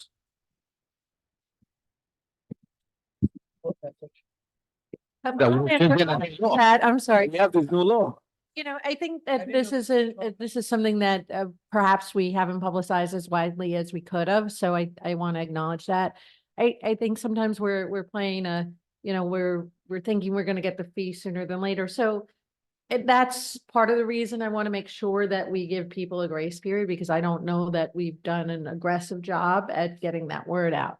That said, I think that, there's a lot of things we can do relatively simply for this and for any new laws that affect people, and just set it as a matter of course to make sure that notices, letters are going to the contractors that we work with on a regular basis, that we have all those addresses, those names, making sure. I think Jamie does a really good job of getting things on. I think that one good example that. We're gonna work on it. Okay. Yeah, and I think All right. that, like with the leaf blower law, like it's a I'm actually constant gonna ask going. you, good thing you brought that up. Yeah. How much grace period did we give them? Because we actually did, it wasn't 6 months. It is not. That was a different story. We get that, but it was almost a year. No, it was Yeah. actually longer than that. Yeah, And that the was re- a- and the yeah. reason I know the was, reason why. I we know had- the reason I why, know, yeah. but people Okay. who were memorializing the meeting may not know, and not everybody lived here at that time. The reason was that we did get public interest in people who own lawnmowers and had landscapers. who Yeah, said, we like, actually what are did a we big supposed to outreach. do? No, we Like, did a big switch out? outreach. Yeah, we did an hundreds outreach. of dollars Yeah, to get a new leaf exactly. blower that they So- just bought. So, and often enough, the people that we have driveways, we don't replace driveways every year, sure. My driveway's been on the books for almost 15 years, and Yep. I'm gonna try to make it another 10 years, maybe, hopefully another 10 years. But usually they don't replace every year. We reseal it every couple of years, but we don't replace Right, it. and But it, resealing is Yeah, not part of it. exactly. So my question to you is, this is what we brought up almost couple years ago when we brought this up in regards to the application process. So what are the requirements that you are actually establishing in here? Because that is, to me, the burn into the homeowner, and obviously for you to prove that you actually are doing what you're doing. Because again, like Bob mentioned, sometimes 1972 and 1950, you had the driveway and your survey shows this, and little by little things have evolved. But at some point, they can show you that in the past 5 years or 10 years, this is what you have. You don't have a survey, and you guys don't have a survey because it was never provided. It was just whatever the case may be. So what are the requirements that you are establishing for this? So if they have a survey that's within, say, the last 10 years, we'll take that, it'll indicate on the driveway. We use GIS mapping, and we also use Google Earth.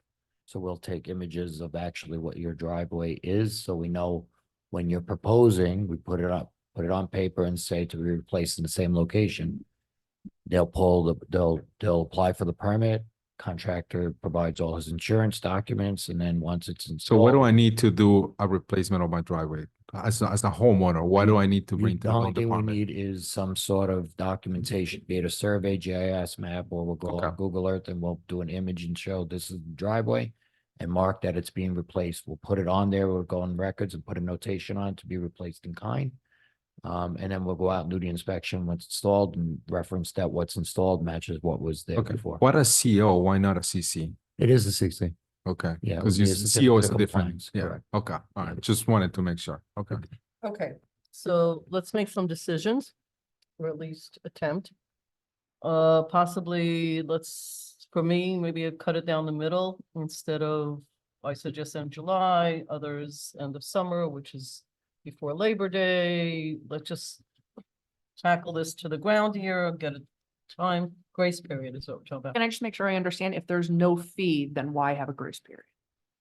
Oh, Because really at this point, if we're saying there's no fee, somebody does this in August and we go, oops, should have gotten a permit, please fill this out. Well, But now you no, still no, need a but- permit. But you still need the permit, so, and I But you could- apologize. You could still get $1,000 fine. I was gonna say, here. yeah, that's a So, $1,000 fine, yeah. So yeah, it would that's be the grace to, period. It's a permit, but you're not paying that extra fee. That's the Yeah. only thing I was. So it's zero unless you don't get a permit, in which case it's $1,000. Correct, and that's what the And the grace grace period period would come kick in. in at it. Exactly. Understood. So I'm willing to go like mid-August or something, I don't want so much time. So I am never concerned about the good characters, never. They're gonna do the right thing. They're not gonna increase. I'm always concerned about people sit and go, now I gotta like get a guy and drop the tar and concrete immediately for my 2-family, my 3-family, whatever the heck it is. So I can create more parking and then tell everyone who's there since, 20 years ago. So I'm always concerned about bad characters, not about the good characters, but not being punitive, just saying like, I'm concerned. So do we want to make it end of summer? I just would like to move this forward because we've been discussing it, let's just come down with a date. Let's put it in there. I'm in favor of September 1st. You're in favor, so anybody else have any opinions? So this grace period will be. Oh, sorry, I'm leaning back and so is Dana. Dana, I don't think you're on. The grace period being, I'm going for like mid-August, trustee Fritchie's going for September 1st.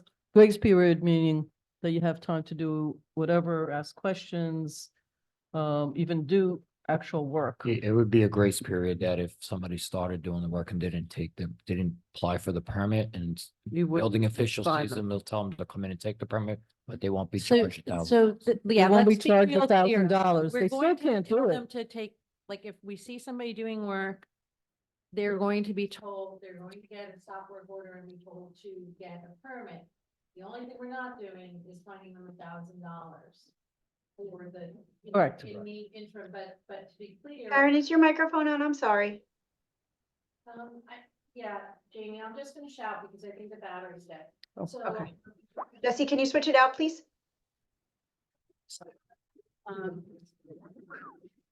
So the, So just to be clear, yes. the grace period is, go ahead. Just to be clear, is, so people don't, like, I had no idea I had to do this. I didn't know. Now all I was doing was paving my driveway, which never required a permit before. Now I'm working without a permit and you charge me $1,000. It's to not charge you the $1,000. But we will be pushing out work, saying this will come with a penalty if you do this work without a permit. And we are also going to try to do some public education too of why it's so important to not, and I think the biggest issue that all people can understand is the flooding issue that results when people take liberties at, expanding their impervious surfaces without really cognizantly. I should have mentioned that in some of the areas where the houses are very close together, what a neighbor does affects the next one. We do get complaints, even in the condos and stuff.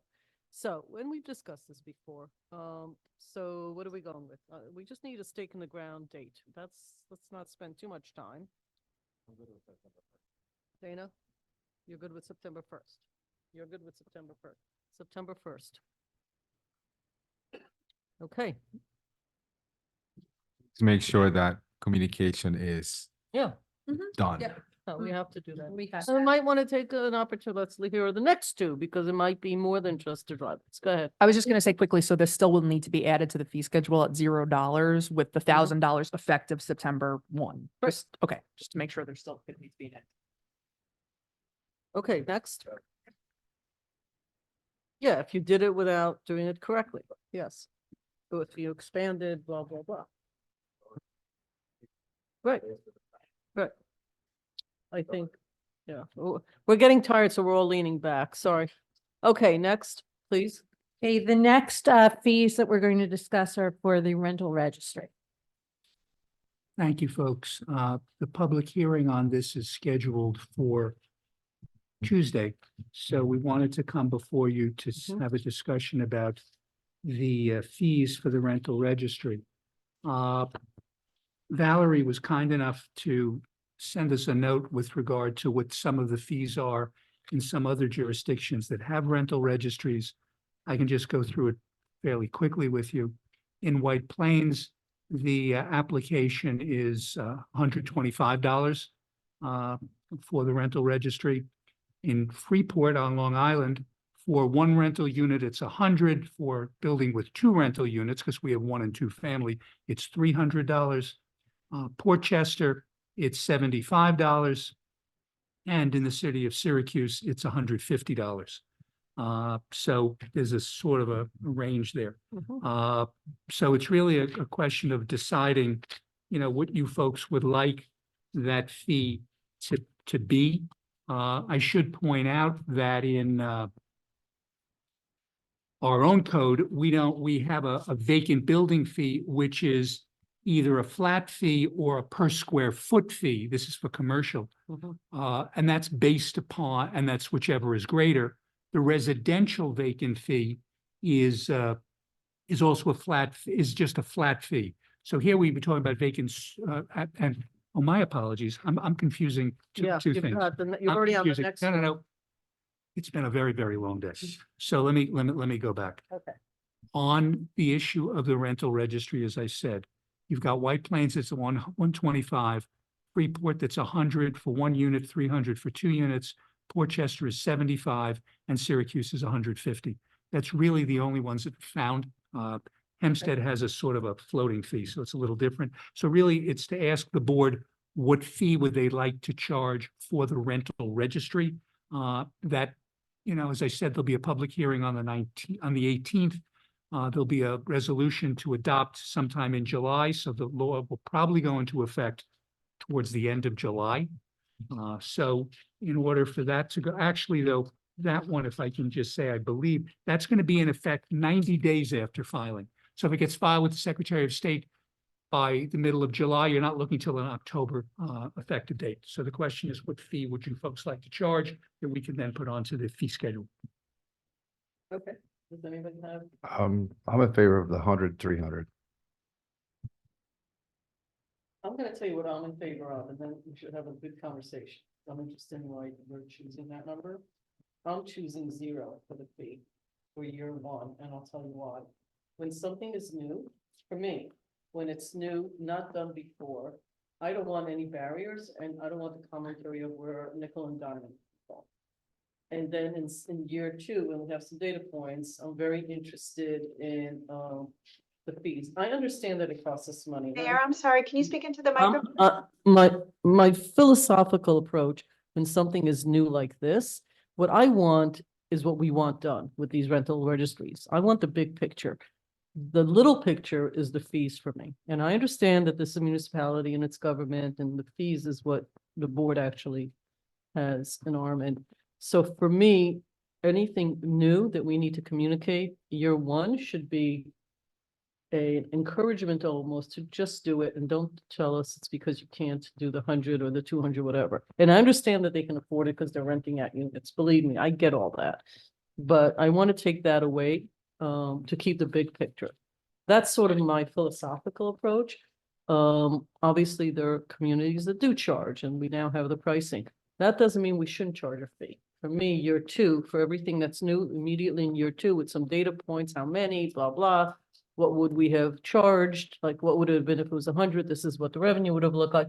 I'm perfectly fine on the next round to charge real fees for this, because I don't think it's about the fees. I think it's about the registry, and let's get it going. That's my philosophy. I don't disagree with what the number you're charging. I just don't think it should be in year 1 for me. That's just my perspective. I mean, if the timeline is, we're looking at the fall, give or take. At You're least. looking With at the- October, you're also looking at a 3-year permit. Right. Oh, so I can't So- really Can't do wait it. to So the you- next one. You have to wait 3 years. Here's your grace So the period. people doing it this year, okay, 3 so years. let me just do the math. So the people that do it this year, do it quickly. Let's use mine versus yours. They would get 0 for 3 years. Because even if we change next year to 300, next year, they're not gonna pay it for year 2 and year 3. They'll only pay it whatever year 4 is. See that, Doesn't change my philosophy, actually, because actually. We that's should, we shouldn't talk about this for 3 years then. so, No, it's gonna take it to next year for the people doing it next. no, but then it's Mayor, they unfair. can only do, Yeah. the reason we have to do it 3 years is capacity wise. we couldn't do them couldn't all do in it. one year so if it's we not wanted fair. to, No, so it's it not really fair. wouldn't. Understand. it really wouldn't fair. I understand that, but now you're going 4 years. My way This is not discussion fair. shouldn't happen for 3 years Yeah, from now. No. I got my philosophy, but Right. it doesn't work. And my reasoning between 100 and 300 is 100 is 1 unit, 300 is 2 unit. You're renting 2 units, you're making more money. Oh, 100% I agree with you So- on that concept. And people who cry, all of this, the truth is, you've turned it into a business and it's a pretty lucrative business. Yeah, but if it's about compliances, as you mentioned, then that money, it shouldn't be a problem. So to me, I'm in the lower end, it will be $75, regardless of the units, because again, so now you're putting it, and trust me, Joe, I know that because I'm in the same field, believe me.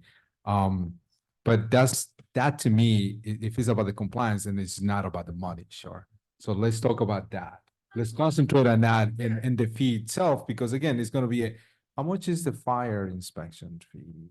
Fire inspections, the first inspection on the property is, we don't charge, follow-up, we don't charge, and they get charged $500 for inspection. So that's Then they have to come back a third time. correct. So this is almost very similar to concept wise, it's very similar to that. Obviously, there's 1 and 2 families that we're talking about. So if we're not charging for that, but now we are charging for this. So again, let's talk about compliances, sure. And what are we trying to accomplish with this?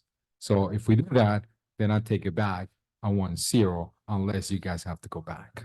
And I think his point is, fire is one thing, this is a profit-making machine, that's what you're saying. I'm just repeating what you're. No, but hold on a second. The fire inspection is talking about businesses and multifamilies, 3 families and up. So you are also renting units. So it's not about making money or not. Okay, fair enough. I just want to move. No, no.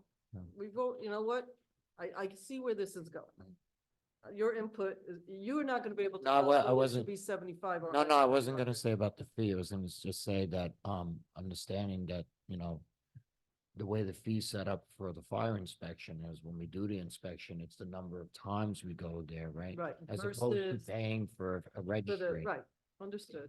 All right, any comments here? Because we're down to numbers and we could discuss this for an hour or for a minute. I just feel like Mayor, can you speak into the microphone, please? get the philosophy of whatever your point of view is and put a number to it, please. What if you, oh, sorry, go ahead. What if you did a thing where, if you register before a certain time, it's free, and then after that you pay to try and get people to sign up faster and earlier, like to incentivize them to, and then you have a fee or something.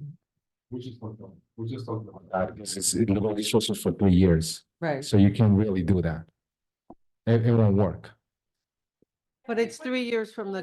Everyone has to register at the same time. Then you have, let's say it's 500, let's just say 300, because I'll make it easier. The building department can only inspect 100 a year. So it's not like you're gonna register for year 1, like, you have to register everybody at once. Then we'll determine based on how many register and how many will do, and then it's on a 3-year ongoing cycle. So you can't So there's no incentivize way- people. There's no way based on who registers Right. that they're going to be inspected year 1, they're registered. They all register at the same time, the inspection comes in different. Right. No, wait. There's a mistake because they need the inspection to get the certificate. So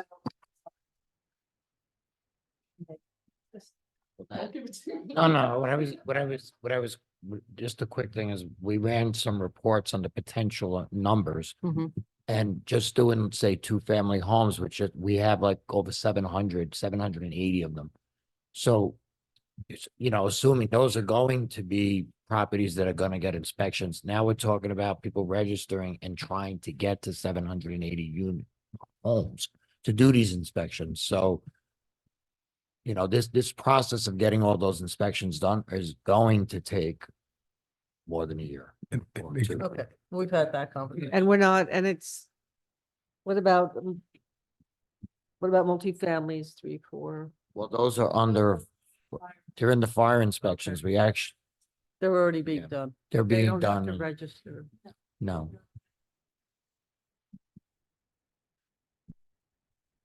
Yes. being inspected, with, fire. This was the whole inspectors. conversation we had about the predominantly two family unit also. Okay, so any thoughts about numbers? I got two numbers here. Yeah, we got 100 for the first unit and 300. We have 0. You started with 75, you went to 0. Okay, regardless of the number of units, I haven't said what I want because mine didn't work out. Dana didn't say, so now we're at you. And then we have the comps, which range from 75 to 1. Yeah, the comparative, which Stuart. Yeah. And where does the 100, 300 land? Nowhere to be named. Where does the 100, 300 land within the comparable? 100, 300 is what you see in the Village of Freeport. 100 for one rental unit, 300 for two units. As I said, White Plains is 125, Port Chester 75, Syracuse is 150. 150. That and 150 is for one. Syracuse. Right. Yeah. Yours actually a little hot. It's 100 for one, as opposed to 150 for one, 100 for. or 150 for any, yeah. Yeah. And it's, if it's two family, yeah, so I like, But again, the go ahead. argument goes back to this, is it, let me go back to you, Joe. What is the difference between the fire inspection and this type of inspections? How's your department gonna treat this? So in the fire inspections, when we're doing it for any commercial properties, it's really, you're looking at fire safety, you're looking for smoke alarms, What about three-family homes? What are you looking for? in Three-family three-family homes, we're doing the same thing. You would have exit signs, that have the emergency lighting, Okay. stuff that has to be in there. In the two-family homes, those aren't requirements of that. Correct. So what is the inspection you're looking for? We're and actually wanting to do? we're checking back on the records to make sure what we're seeing there, the number of rooms, the department size and so forth matches the records that we have, that they didn't increase and make additional spaces. But don't you do the same, very something similar to the three families as well? Because you have to know how many bedrooms you have, We will sure. take How many inventory living of it rooms and look to see if somewhat for that. But if we were doing, say, an apartment building, we're not gonna do that on 100 apartments. Not at all. I get that. But that's what I'm saying. So the first time around, when you're doing a new family, it is gonna, you have to have a baseline, you know? The second, we're 3 doing it- years from now, you have a baseline, it gets Right. easier. We're So the doing an same concept inventory. now. So to me, it's not that much of a difference from a fire inspection to this kind of inspections at all. Mhm. So why are we not charging for the fire inspections and now we have to charge the 1 and 2 families? I mean, again, I'm against the law right now because I think it's gonna, if you think this is simple, this is not gonna be simple. It's gonna be a lot more work for the building department itself. And I'm gonna see an increase in staff needed on both levels, administrative and also in code enforcement. So that's the reason why I don't think I'm in favor of this right now. I think concept wise, it's a great idea, don't get me wrong. But if we're struggling to figure out the fee portion, imagine how the building department is gonna figure it out, the logistics of the whole process.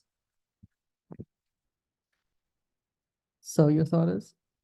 Is it the objective though, it's a large, we're not doing this for fun. There's a larger objective that we're trying to get to, right? And isn't that worth the effort? And even if they do come to us and say, hey, we need more staff, great, like that, we have a larger reason for wanting to do this. So we will give you that staff so you can. Or not, or say, Or not, but you know. it's not worth But it. so Right. to me, then if that's the objective, you Yeah. know, then it has to be free.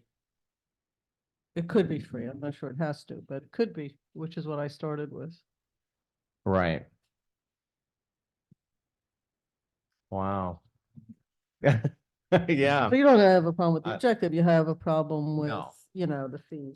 right. I'm trying to incentivize what we're trying to get to, but just like some of the other conversations we've had, you know, there are costs that the village has. And so we're not trying to exactly recoup costs, but yeah. I don't know. I don't feel if I had to pick, I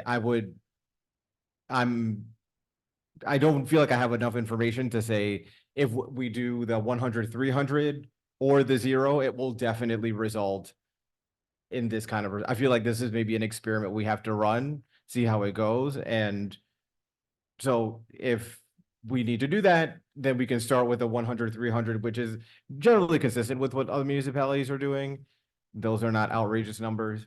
And if it's a mess, we don't have to keep doing it indefinitely. You're That's, paying that once in 3 years, because the inspection is once in 3 years. It's not every year. It's once in 3 years, Yeah. $100 for one unit, 300 if you have You register to get the certificate every 3 years. every three. Right, so it's a 3-year fee. It's not an annual fee. It's for 3 years. yeah. Correct, yes. Okay, so we have sort of neutral, you're okay. Neutral to Bob. To Bob, you're a 0. I'm like, my system didn't work. Dana, you came up with. You're not sure. I'm not complaining. I'm not- These conversations make me nervous because to me it feels arbitrary. What do I know about fees? I mean, you know, No, I don't want people to say, oh, look, the village is coming at us and for more money and they're always, you know, Yeah. you know, and it's not what it's about, Right. obviously. So, I mean, whatever we can do to, and, you know, encourage people to register and make it easy on them and not make it punitive financially is, you know, fine with me. Zero then. I would go for, you know, unless somebody tells me a really good reason why that's not feasible. But, the staff is just saying that this particular process is actually more expensive than other things. I think is the answer. Well, I mean, all, I mean, why don't you just do one fee and keep it simple? Like, some people do just one, like 150 flat, that's it, you know. But they're just doing one apartment or two apartment, because some people rent that one apartment, Right. some do two. Everything above that, there's already a system in place. We're only No, discussing no, I know. whether you're renting one or you're renting two, correct? yes.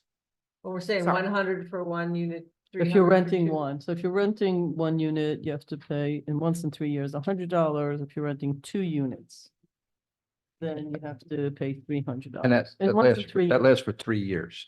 Yeah. The amount of rent that's collected in 3 years? I think, Taxes and all those stuff, and you're paying for, well, not for the driveway, but you're paying, you know, for all this other stuff that you. I'm have not to the one that address. brought this into the play, so I get the taxes thing. Alright, but if you're renting units and we want to register these units, we need to recoup. The driveways is not even close to this Right. with a 0 fee.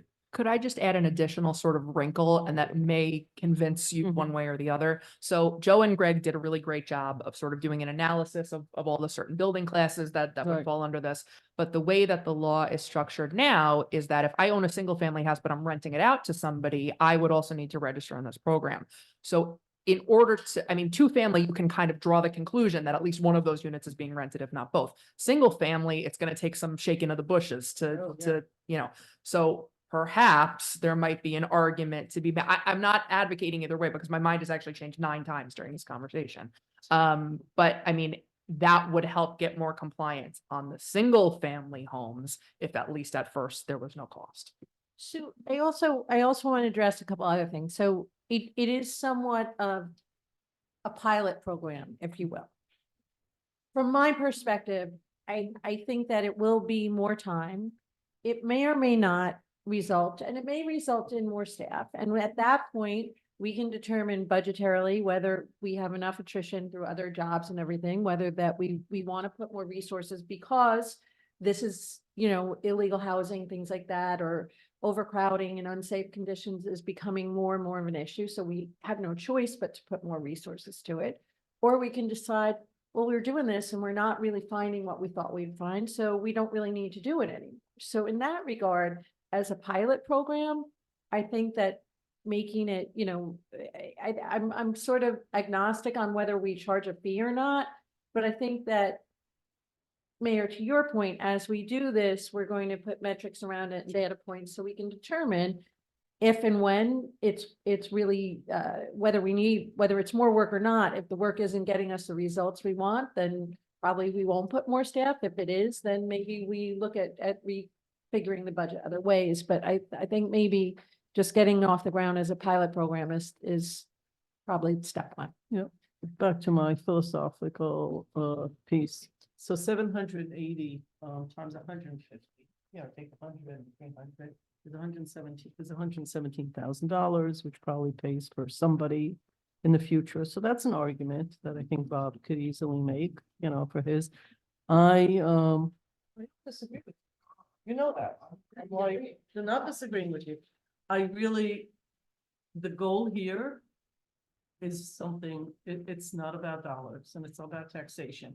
It's about what's been going on in our village and from what, and I said when I came back from NICOM, everybody's moving towards this because it's become just, houses have been turned into illegal units one after the other. And people who do it legally and appropriately and follow all the rules feel really like they're getting abused because they don't add 5 units to their house. They put 1 legally with the way you're supposed to, with the right toilets and there's enough parking or whatever. And like, well, they could be doing more, but they don't. So I always talk about the neighbors and what they go through and the people who are good characters. So for me, even though it comes to a lot of money and I appreciate all the work, I think you're gonna have to look at the data and say, yeah, we found a lot of issues. The least of which is whether we charge $150. I would stay with not charging as a part of a pilot for now, even though I totally understand like the loss of revenue, but I just think on the other side, there will be one less barrier and one less thing for people to talk about.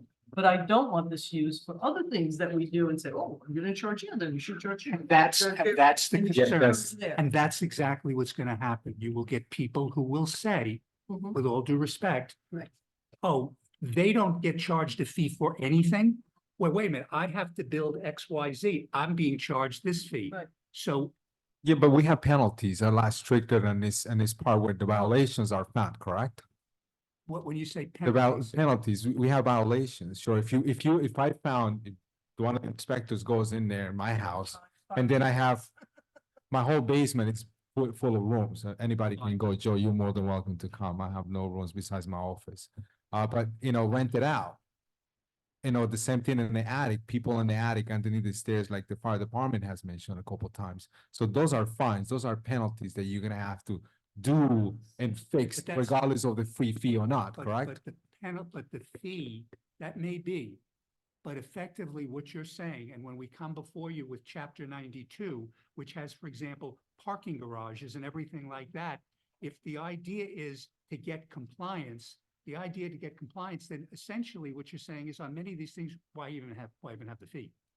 That's there will be an argument that will be made, and it's and you can, however you wish to deal with it, where people will say, well, wait a minute, he's not getting charged a fee for his driveway. He's not getting charged a fee for his rental registry.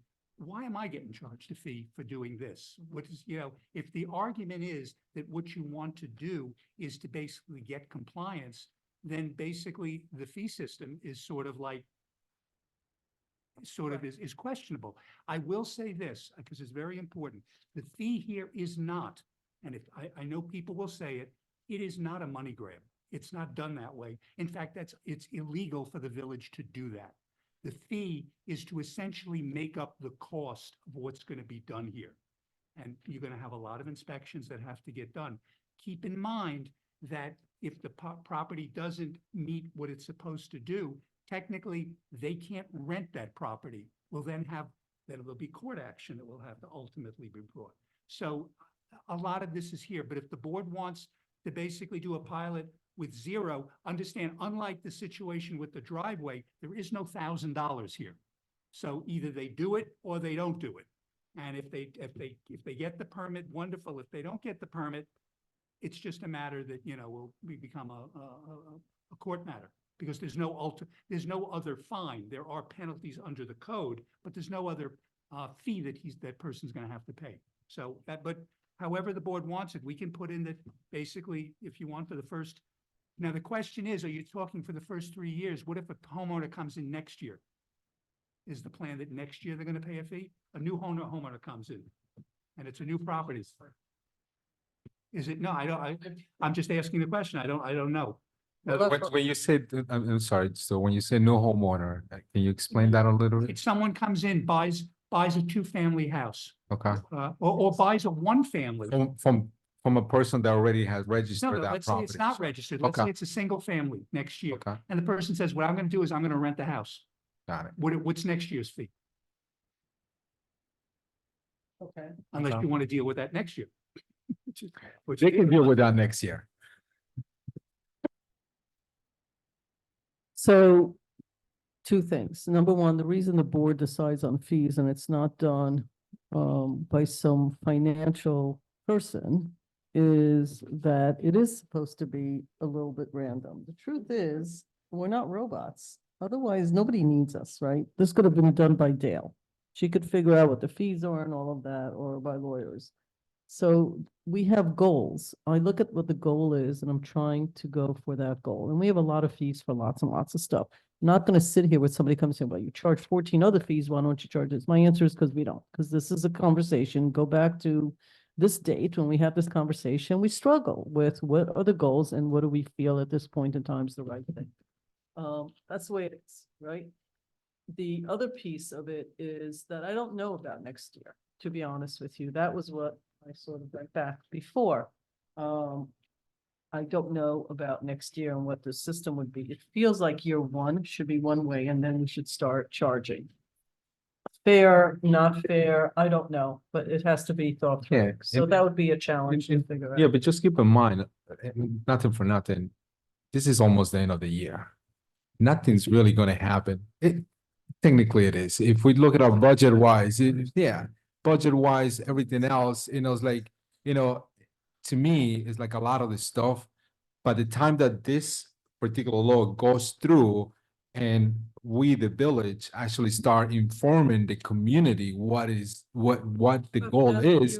So that's what I'm saying. So to me, this is not gonna take place until maybe next year, maybe the first quarter of next year. But what Stuart said, this will not go into actual effect. until And the about- plan is Yeah. to begin notifying and putting things out once the board ultimately approves the legislation. January 1 is year Yeah, one. that's. But we have a 90-day start. Yeah. We put it that it's 90 days after it's filed. It's gonna be filed in July. Yeah. So 90 days will put you into October. Okay, so October. So something October, yeah, becomes but your- at that time, yeah, no, exactly. So for me, the communication, try to educate the public, so we're talking about October, we're talking about budget and everything else. To me, nothing is gonna happen until the beginning of next year. So regardless of how this whole thing, if you guys want to do a pilot, then do a pilot for the next 3 years and see what that works. And kind of take it from there. I mean, to me, if it's about compliances, and then let's do that. Let's then go and compliance this. If we see something illegal, the building department will address it, store will address it like they have done it in the past when they find an illegal housing. So, Well, for me, year one will be probably sometime in mid to late October or till mid to late October of 25, right? All right. I want to be cognizant of time. It's Yeah. 10 o'clock. We have a relatively long. She is on the microphone. Jesse, I don't know what's wrong with these mics. Oh, wait, now it's on. Maybe I didn't push it up. All right. We have several agenda items that have to do with fees going on. Yeah. Is the board, I think we drew a conclusion on this one, no? okay, but what my point is, You so don't think we did? I don't agree Okay. unless there's 4 of you that say I zero, know. then we should have this conversation in 3 years. 0, 0, 0. And I said for 1 year. Manny said, you're neutral, so that's, I don't know what that is. So I guess you have the majority. So there is the majority for 1, 2, 3, and you're neutral. Well, you said 3, actually. Yeah, go with you. That's 4 and 1 year, not for 1 year to revisit, is the way I hear it. we will be going over fee schedules Yeah. and during the budget time, if we have more information, that is an that'd be helpful. opportunity at I that think point. that will, you know. yeah, but just remember the registration is you go for 3 years, you have to do that 3 years. It's not just 1 year, so. You could change, No, I'm talking about if right now I register for that group, yeah. Yeah. because. So, you get it once. But if you change it, similarly, you know, you move in now and the fee's higher than it was last year. That's, you know, it happens. Again, I just want to be cognizant of the time. Our next fee discussion is about regarding vacant storefronts. Thank you, Karen. I'll try to keep this quick. The vacant storefront legislation is on the books. It became effective on May the 20th. And this is also coming to the board as to what fee should be charged for that. Unfortunately, none of the other jurisdictions that have vacant building registries or vacant storefront registries have fees. The Newcastle statute actually refers to their fee schedule. Their fee schedule has nothing in it on it. So it's, I can tell you that the vacant building fee in the village, which is what I was talking about before incorrectly, is based upon, it's a flat fee for year 1 is 2,000, year 2 is 2,150, year 3 is 3, or 20, 30, or 40 cents per square foot, whichever is greater. That's for the vacant building. You could do something similar with regard to a vacant storefront if you wanted to. But that's what we have in the village now. As I said, unfortunately, there's really nothing to go by anywhere else. The only place that came close was the city of Saratoga Springs, but their fee is based upon inspection fees, not upon the registry. And so. So you guys recommending anything? I mean, my recommendation would be to basically keep it consistent with what we already have for the vacant building. And just, you know, just do it that way. Stuart, I think also in the law, it says that there's an escrow that has to be paid. Well, the escrow is going to be the $5,000. I think that's the thing that we're going to do. It's a minimum of 5. But it's, I mean, it's a max of 5, but it's going to be a 5,000 escrow. But the fee itself, you know, I think it could be comparable to what is the vacant building fee. The only thing I would say is that you could have a fairly small storefront, and in that case, you might want to sort of flip it where the square footage is actually whatever is less, and then basically charge the fee that way for them, so that they're not getting hit with what is potentially a big fee, because the vacant building was based upon an entire building, not just on a storefront. So that may be, that would be, yeah, so that would be, I think a recommendation is that where it's the greater in the other place, here it might be the lesser, but otherwise I think the numbers could stay the same. Okay, comments? I just had a question for Joe. Joe, do you do inspections for that? For the storefront, would you be doing Yeah, inspections we for would, that? we would. What does that entail? We actually go there to make sure that it's properly secured, and also there's language in the law about certain things you have to do. with So the there's an front windows. application, they have to show You have to put either, graphics like, and all of lines this or stuff. put some sort of graphics, Okay. and you have to ensure that they do as it's written. Okay.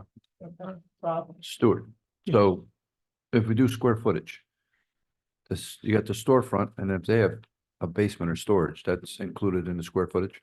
It would be, because it's part of the, it would be Part considered of part of that, yes. Okay. Okay, so comments, questions, what are your thoughts? I'm sorry, Mayor, I can't hear you. Comments, questions, what are your thoughts? Well, I'm fine with the square footage calculator. So use the same as the building, the other one. Yeah. Except the difference, Mayor, is for the I got it. storefront, I would do it less as the lesser. Whichever is the Right, lesser, not right, the greater. Correct. Manny? Right, so I'm trying to picture this. So I have a 500 square feet store or amenity store. What is the fee for that one? Right now, it would be, for year 1, it would be 20 cents per square foot, or $2,000, in this case, whichever is less. So hold on a second. So 500 square feet times, 20 cents a square foot. so it's $100. Basically. Okay, so how would I calculate my storefront? Well, So I'll have to multiply the square footage of the storefront itself to add it into, I'm just trying, you would take the square footage of your storefront, you would multiply it by to the 20 20 cents. to 20 cents. And then. And that then would add give it you to an- that, add it to the square footage of this, of the storage as well, Well, right? well, It's basically, that's right. 'Cause when we're talking vacant storefront, what we mean is essentially the store is vacant. So you're not calculating the storefront itself, you're calculating the No, store? we're talking the physical store that would be vacant. Square footage of the store. Right, So the square footage of the store? right. Okay, got it, all right, I'm okay with that. So you're okay, you're okay, you're okay, I'm okay. Got it. Thank Next. you. Okay. So next is special event fees. So, we did, Have a good night all. Good night, Joe. good night, Joe. Thank you so much.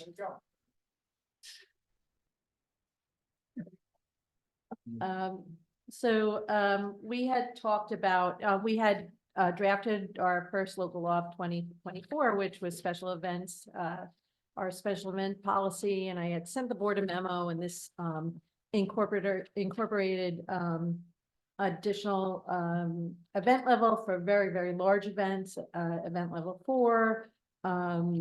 We also made some other changes having to do with the size of events and the insurance requirements for those events, and as well as making sure that we have a little bit more leverage and making sure we can get things in a timely fashion. And we're working well with our event sponsors, and this is again meant to enhance the program and compensate to a degree for the fairly significant burden that these events do place on village resources, which are ultimately taxpayer resources. So when we presented this, we presented fees increases. Currently, event level 1 is $200. We propose that is increased to $300. Event level 2 is $500. We propose that would be increased to $600. And for level 3 events, we propose that the fee be increased another $100 from $700 to $800. We are also recommending that we set a fee for the level 4 events at $900, and those are the base fee to have events.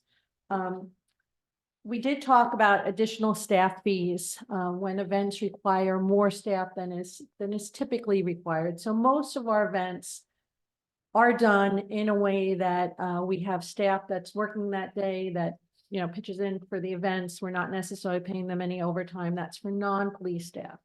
For virtually every single event that we have requires at least 4 police officers on overtime to ensure coverage of the village. For what police do, they really can't be diverted too much from what they're supposed to be doing every day to manage an event. That's why they're typically done on overtime. What we're suggesting is a flat fee that would, we definitely heard back from a lot of people and they're concerned. How is this going to impact my cost? You know, is it going to become prohibitive, things like that. So we decided, and I did talk to the mayor, and she made a suggestion about a flat fee. And I thought it was a really great suggestion in that it would help us offset the burden that's placed on the village resources, but it would also give us some, you know, compensation for what's for the number of staff that could be potentially needed for a very large, typically a very large event. And this would be a very large event, somewhat akin to the Old Village Fair. Some of our very large processions require more than 4 police officers to manage those events. So we are recommending that there would be a flat fee for any event that requires more than 4 police officers on overtime. We recommend a flat fee of $400 for up to 4 additional police officers. So that would be a total of 8 officers, or $800 for an additional 5 to 10 officers. So if you needed up to 10 officers, you'd be paying $800 as a flat fee. For any event that requires non-police staff on overtime, typically, we recommend that an additional flat rate of $300 for up to 4 additional non-police staff be charged, and that $600 for an additional 5 to 10 non-police officer staff be charged. The 2 other considerations that we'd like to discuss as well were board recommendations that we would need to enter into the policy, and that would be the prohibition of Sunday events in village property. And a clause that would say that events shall not run past 10 p.m. So that's in addition to, or Yeah. that's part of the discussion? That's part of those were two things that are not currently in our policy that the board discussed when we discussed the local law, but There they're, came up also. It's- That's fine. it's really in the policy, not the local Well, law. Yeah. I agree with the proposed With fees, everything? but everything, yes. The flat rate for the police officers would be in addition to. So you, if fee. you're running an event, say you're running a level 4 event, your base fee is $900. That would include Level 4 is how many people? level 4 is over 500 people, but also it's closing off many streets, multiple So it's a- streets. it's a big event. Scale event. Those large scale events, we really have all hands on deck working. So, for any event that's typically run, there's, 4 officers, a maximum of 4 officers, but usually about 4 additional officers who are working on overtime. Once you exceed the number of staff that we typically have working, or you require either civil service staff, non-office, non-police staff working on overtime, or you require an additional more than 4 police officers, that would kick you up to the flat level, That would be in addition to whatever your base fee is for your event. This is on village property. If Only you village are property. an institution or a nonprofit or otherwise, and it's on your property, we may need 2 or 3 cops, like on the public streets, like by where you live. But that's one thing. It's not actually an event. It's an event that requires police. We're talking about on village property. So we're not talking, Sunday events that happen at churches, Saturday events at synagogues. It's really, on village. Yeah, and- Is the important thing that came up in the public meeting. I will say the 10 p.m. one, I only have one concern I brought up, and I suggested the 10 to Karen because the whole village has a 10 p.m. a slot. If you want to run for your kid graduating from whatever college and you're doing your backyard, but you're running to 11, 12, your neighbors can call the police and say, hey, it's, 10 p.m., like, whatever. And yet, I think it's the only one, but I'm not sure, but I think it's the Portugal parade, because I saw the sign, which is what triggered it. Theirs goes till 11. We've never had problems with them. That's not the issue at all. It's not like we had a problem or anything like that. It isn't fair because in downtown today, unlike a number of years ago, there's a lot of residents now living above the stores. There's a lot of residents, and there will be more and more. It seems if the whole village has to be a 10, so should Market Square, where they're surrounded by residential areas now. But again, no comment on anything they've done because they run a beautiful, clean, like we've never had problems, but the rest of the village is at 10 p.m. So I just want to bring that up that honestly, I only realized it when I saw the flyer and the sign. I actually thought it ends at 10 all these years. I didn't realize it runs till 11. Because I haven't gone there that late. So anyway, those were the couple. It's really the big stuff. The little stuff, this is not a big deal what we're charging. It's the bigger stuff. But if you have that many people, it's caused some issues. And frankly, some of the bigger events have not gotten better. They're getting bigger and bigger and not better. As far as what they're doing to businesses and parking and garbage and all that other stuff that happens. So. Anyway, that's my, the 10 p.m. that's the whole village, the 10, so it seems to be right. So what section of the code it says that 10 p.m., That's a noise ordinance. That's a Yeah, noise I ordinance. thought for some reason it's a lot later than 10 p.m., No, especially in the actually, weekends. No, actually, I think it's actually like 9. Is it 9? Yeah. Even including the weekends? Yeah. Really? Yeah. For some reason I thought it was later than that. It's definitely not late. It's definitely not later than 10, but I only know this because in some neighborhoods have gone close. Honestly, not even about people, it's about pets going nuts. That's so late at night with all the music. And it happened a lot in COVID. That's when it really started being an issue. That's why I think it's 10 o'clock. And I guess to your question, I'm okay with that as well. So in regards to the fees and everything else, so yeah, it is 9? Oh, Okay. my God. All right. All right, then let's do Market. Now I feel even dumber, but I think 10 o'clock is reasonable in Market Square. Let's just see where that takes us. For events. Okay, does everybody have any issues with anything presented by the staff? Because, it's never gonna be perfect, no matter what we roll out, we're Yeah. gonna have people complaining. It's this. We it's we that. always have the option to change it. We always do have, and we are actually tonight reacting to some input from the public, to be honest with you. This is in relation to that. That's why it's a ever-moving document, but we are trying our best with this. It seems like your recommendation's being accepted by everybody. Okay, next. We have two things left on the agenda, Mayor. One is a license agreement for Project Mover. That will take a little bit of time, so I'd like to put that off to new Please. business next week, Thank you. if I could. The last thing was really an add-on, but it's at the request of Maddie and Jamie Kane. It's a revision to the local law dealing with escrow.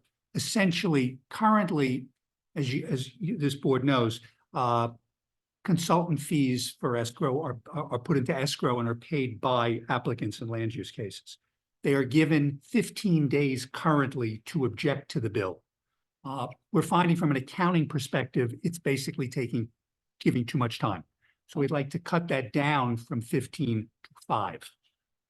And so that's really, that's the change we would propose to make to chapter 91 of the code, so that they basically have to dispute it in writing within 5 days. We get them the bill electronically, so it's not like there's a mail issue.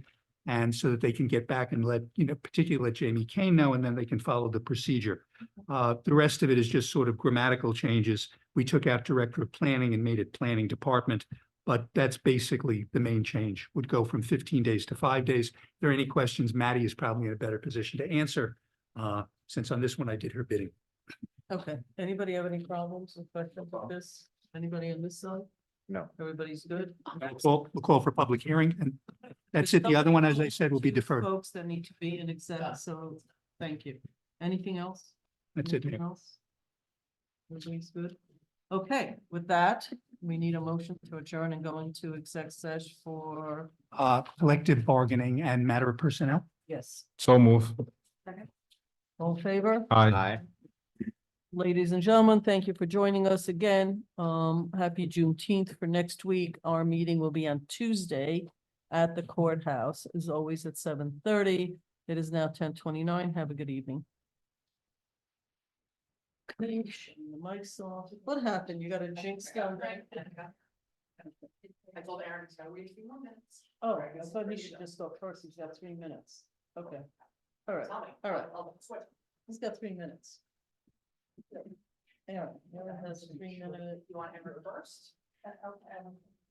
Let Aaron go first, let him go, because it's like a 3 minute, it's an update and it's, he actually thought that You could probably have Craig. he can be on the Craig call. can sign Nothing- on, like, yeah. just let him sign on and have them both sign on. Just because it's, Yeah, no need. It's like 3